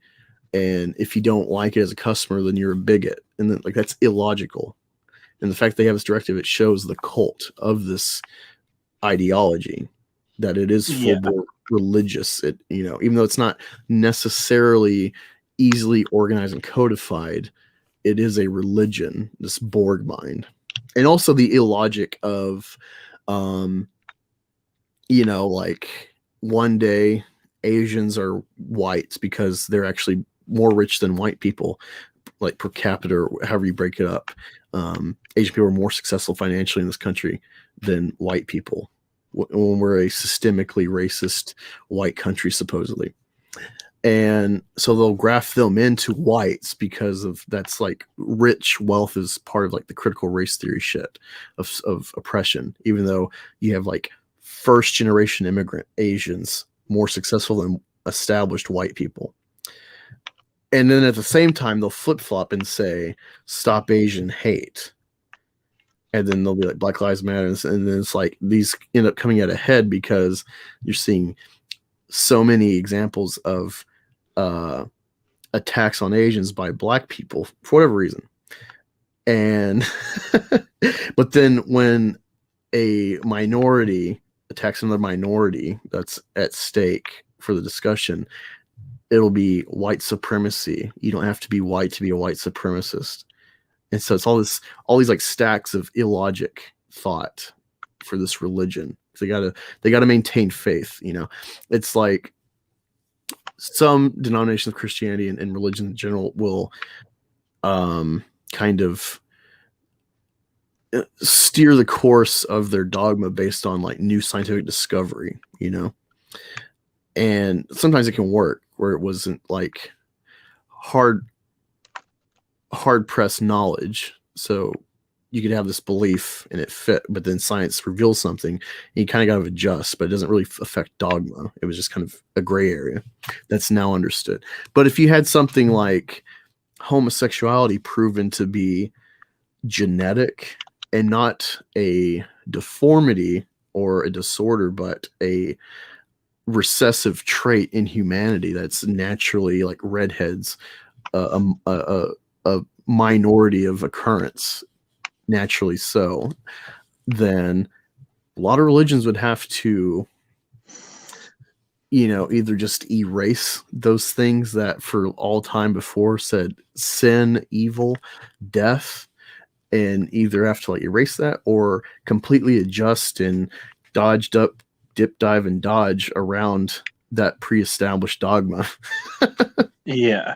And so you see that all the time where it's like believe all women, but then Jacob Blake in Kenosha assaults his baby mama and steals from her, but because Black Lives Matter, he got killed by a cop. So that's the narrative we focus on, despite he attacked a woman, you know. Yeah. That's that kind of dodging shit that the religion of the left does. Indeed. Yeah, your cat. What's the cat think about that? Shut the fuck up, cat. Quit meowing at me. Oh man, so I don't have memes today, but luckily the chat kept us going for the first half, and then we've been going pretty well as well. Rebecca says, meow. Thank you, Rebecca. Well, I don't know. It's exclamation marks, so it's like I don't know if she's like. She says, "Don't be rude to kitties." So it might have been like a meow, like "fuck you, guy" in cat. Yeah, probably. Yeah, I think we're gonna close it. Unfortunately, PV was preoccupied, and I guess I didn't have internet today or whatever. Yeah, it was a good talk with y'all. I appreciate y'all hanging out. I appreciate the super chat from Brian. Any future super chats or memberships in the future.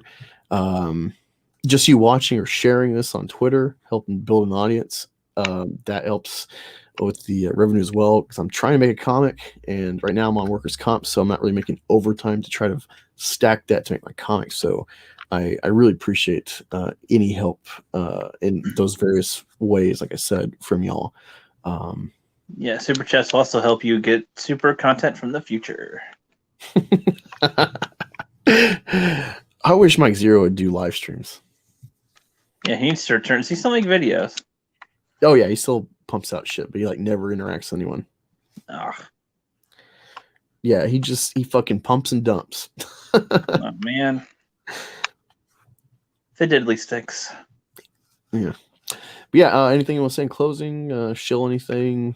Get people ready for something? No. All right. Yes, that's been a It's been kind of a bare bones all American beef. It was fun. Look forward to next week. I should be a lot more prepared and not so strung out. I'm on like 30 hours no sleep. I almost canceled this, but I was like, no, I already did that once earlier in the year. Let me stay consistent. If the opportunity's there, I'm gonna stay consistent for y'all, and it's been fun. It's been engaging. So y'all have helped keep this going. Look forward to y'all next Thursday, 9 p.m. for next All American Beef, and of course, whatever content may come up in the future. I actually might do another comic review or just discussion or maybe an essay or something, because issue number 3 of Keanu Reeves' Berserker with Matt Kent from I think Boom Studios is one of those big crowdfunded Kickstarters that is also like issue releases in stores, and it's already got a fun action setup and this cool cliffhanger revelation, and then like the next issue goes like into the lore for this character, and then issue 3 was like, wow, like maybe this has already been done before, but like I have not seen it thus far in entertainment. This kind of play with the messianic character that Berserker is set up to be. I'm really liking it, and it really fits my kind of atheist wonder at religion, And I don't mean that as like an insult. Like I really see the value of religion, despite like disbelief in like it being real necessarily. I think it overall is natural and keeps us reaching forward. I think film and stuff like that is kind of a new religion that we're not quite figuring out yet. We're in our infancy with it and its purpose. But yeah, what's up, Justin? Sorry I came in late. I was not happy with Victoria, and I no longer care about her stupid secret. Yeah, we're closing out. It's been a fun stream. It's just join the replay, but maybe next week we could daisy chain your bullshit stream, and you can be like the focus guest next week maybe. Yeah, her secret is that she's a dude. Yeah, that one girl, fuck, she got a smoking picture. But actually, before we leave, I did want to go over this article with you, Ricky, if you don't mind. I'm just going to read it and get your perception. Okay. All right. So this is in regards to James Bond 5. All right. So the Bond babe from number 4, Spectre. They kind of left it as like a happy ending with Bond, like getting a girl, but it's open to continuation. Of course, we're getting that. And there's clearly a long-term investment with this girl, whatever the case it is in this next film. All right, so everyone's freaking out because one of the only like real things we've been gotten news-wise about James Bond 5, besides the delays and shit, and MGM getting bought by Amazon, is that what do you call it? Phoebe Waller-Bridge has been brought on, I don't know if in the film, but as like to rewrite the script, rework it, because I guess test screenings were bad or something. So she's there to bring some comedy, and a lot of people worried about like Me Too, because that was like one of the things that came up, which actually has been a long-term thing in Bond since at least like the 90s, discussing this kind of Me Too angle with Bond being a misogynist, etc. Anyway, a kind of interesting counter to like the culture at the Bond films, that actress Leah Seydoux, if I'm saying it right, says Me Too movement is riddled with hypocrisy. So you kind of got some woman-based red pilling with this project, and I think no one's talking about it. So everyone's going with this narrative for hate clicks about Phoebe Waller-Bridge, and not addressing this article.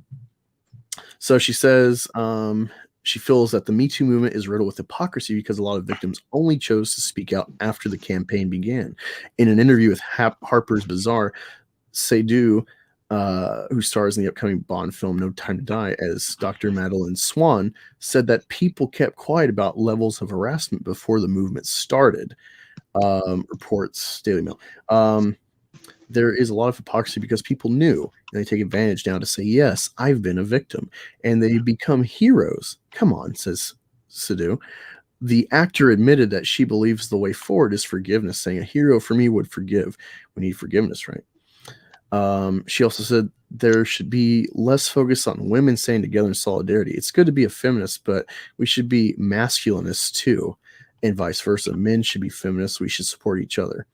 The actor also spoke about her non-cliche character in the next Bond film, insisting that the female role are not there to please 007 sexuality, talking about her role as Madeline Swan, which is co-written by Phoebe Waller-Bridge. Sado said that she is a real woman in the film.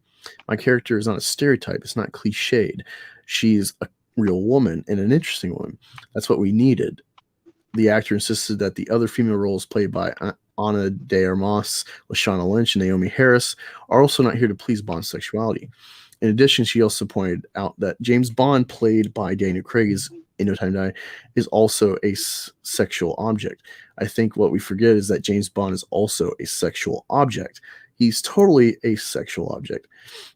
He's one of the few, maybe one of the only male characters to be sexualized. I think that women, they love to see Bond, to see his body. Don't you think? I love to see sexy men in bathing suits. Sado feels men are scared on film sets now. I don't want to be classified. I hate the politically correct. I hate morality, the judgment. The world has become so polished now. I find it very scary. We're not allowed to commit any mistakes. The actor also noted that she has never felt inferior to men. I can understand that for past generations, it was a real struggle. For me, I've never felt that I was inferior to men. Never have I thought that I couldn't do something because I was a woman. So that's one of the main actresses in the Bond film, in her kind of red pill perspective, and, you know, kind of calling out the hypocrisy of Me Too and saying like, yeah, like I'm on equal footing with men in this realm, you know, and men are actually, you know, scared, kind of echoing like what, what's his name? Henry Cavill has stated about being scared to date because of Me Too and shit, you know, accusations or whatever getting twisted. So I thought that was interesting. Maybe I'll make a video about that, kind of countering just like the hate clicks shit of like, oh, woke Phoebe Waller-Bridge, you know, because you haven't seen anything. It's not quite substantiated. And people just running with like Me Too as like SJW dog whistle. And it's like, I think it's a bit disingenuous. No one's really looking at the full picture. Yeah, some good points. What do you think of that article coming from a woman in Hollywood? Who? The one of the lead actresses from Bond 25. Oh, I think that's good. Good first step. Yeah. I don't have much to comment on it. I mean, you pretty much covered what would make sense there. Yeah, Tim says James Bond has always been what every guy wants to be. He never has to spike girls' drinks. Yeah, like I remember me and a friend and my wife, we went to see Spectre, and you know, both of us, like, we leave and it's like, man, you know, you ever watch like James Bond, you just feel like a piece of shit. Like, God, I gotta like get a haircut and like get a suit and shit. Like, I gotta be better, you know. That's what film should do. Like, he's kind of like he's like a comic. He's like this kind of god, you know. I have an idea.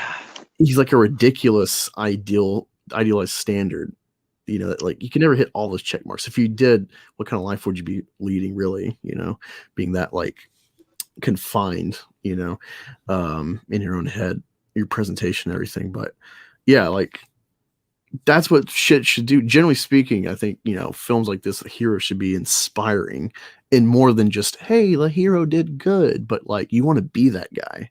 And it's like, guys want to be Bond. They want to fucking just like walk in a bar, get a martini, have like eye contact, and it's like, I'm already gonna get in bed with that bitch, you know? Like, Yep. she ain't gonna be squirming. She'll just accept it. 50 no's and a yes means yes. Exactly. But yeah, no, I thought that was a good. I meant to include that earlier in our talk. So sorry, kind of had like a Lord of the Rings, Turn of the King, like, hey, you got another ending, you know. Yeah. But yeah, Justin, if you're still in here, I will send you the chat. Thank you, chat, for being here. Karen, Appreciate you coming in. I don't know how long you've been lurking, but love you as always. Enjoy the replay, and talk to y'all later.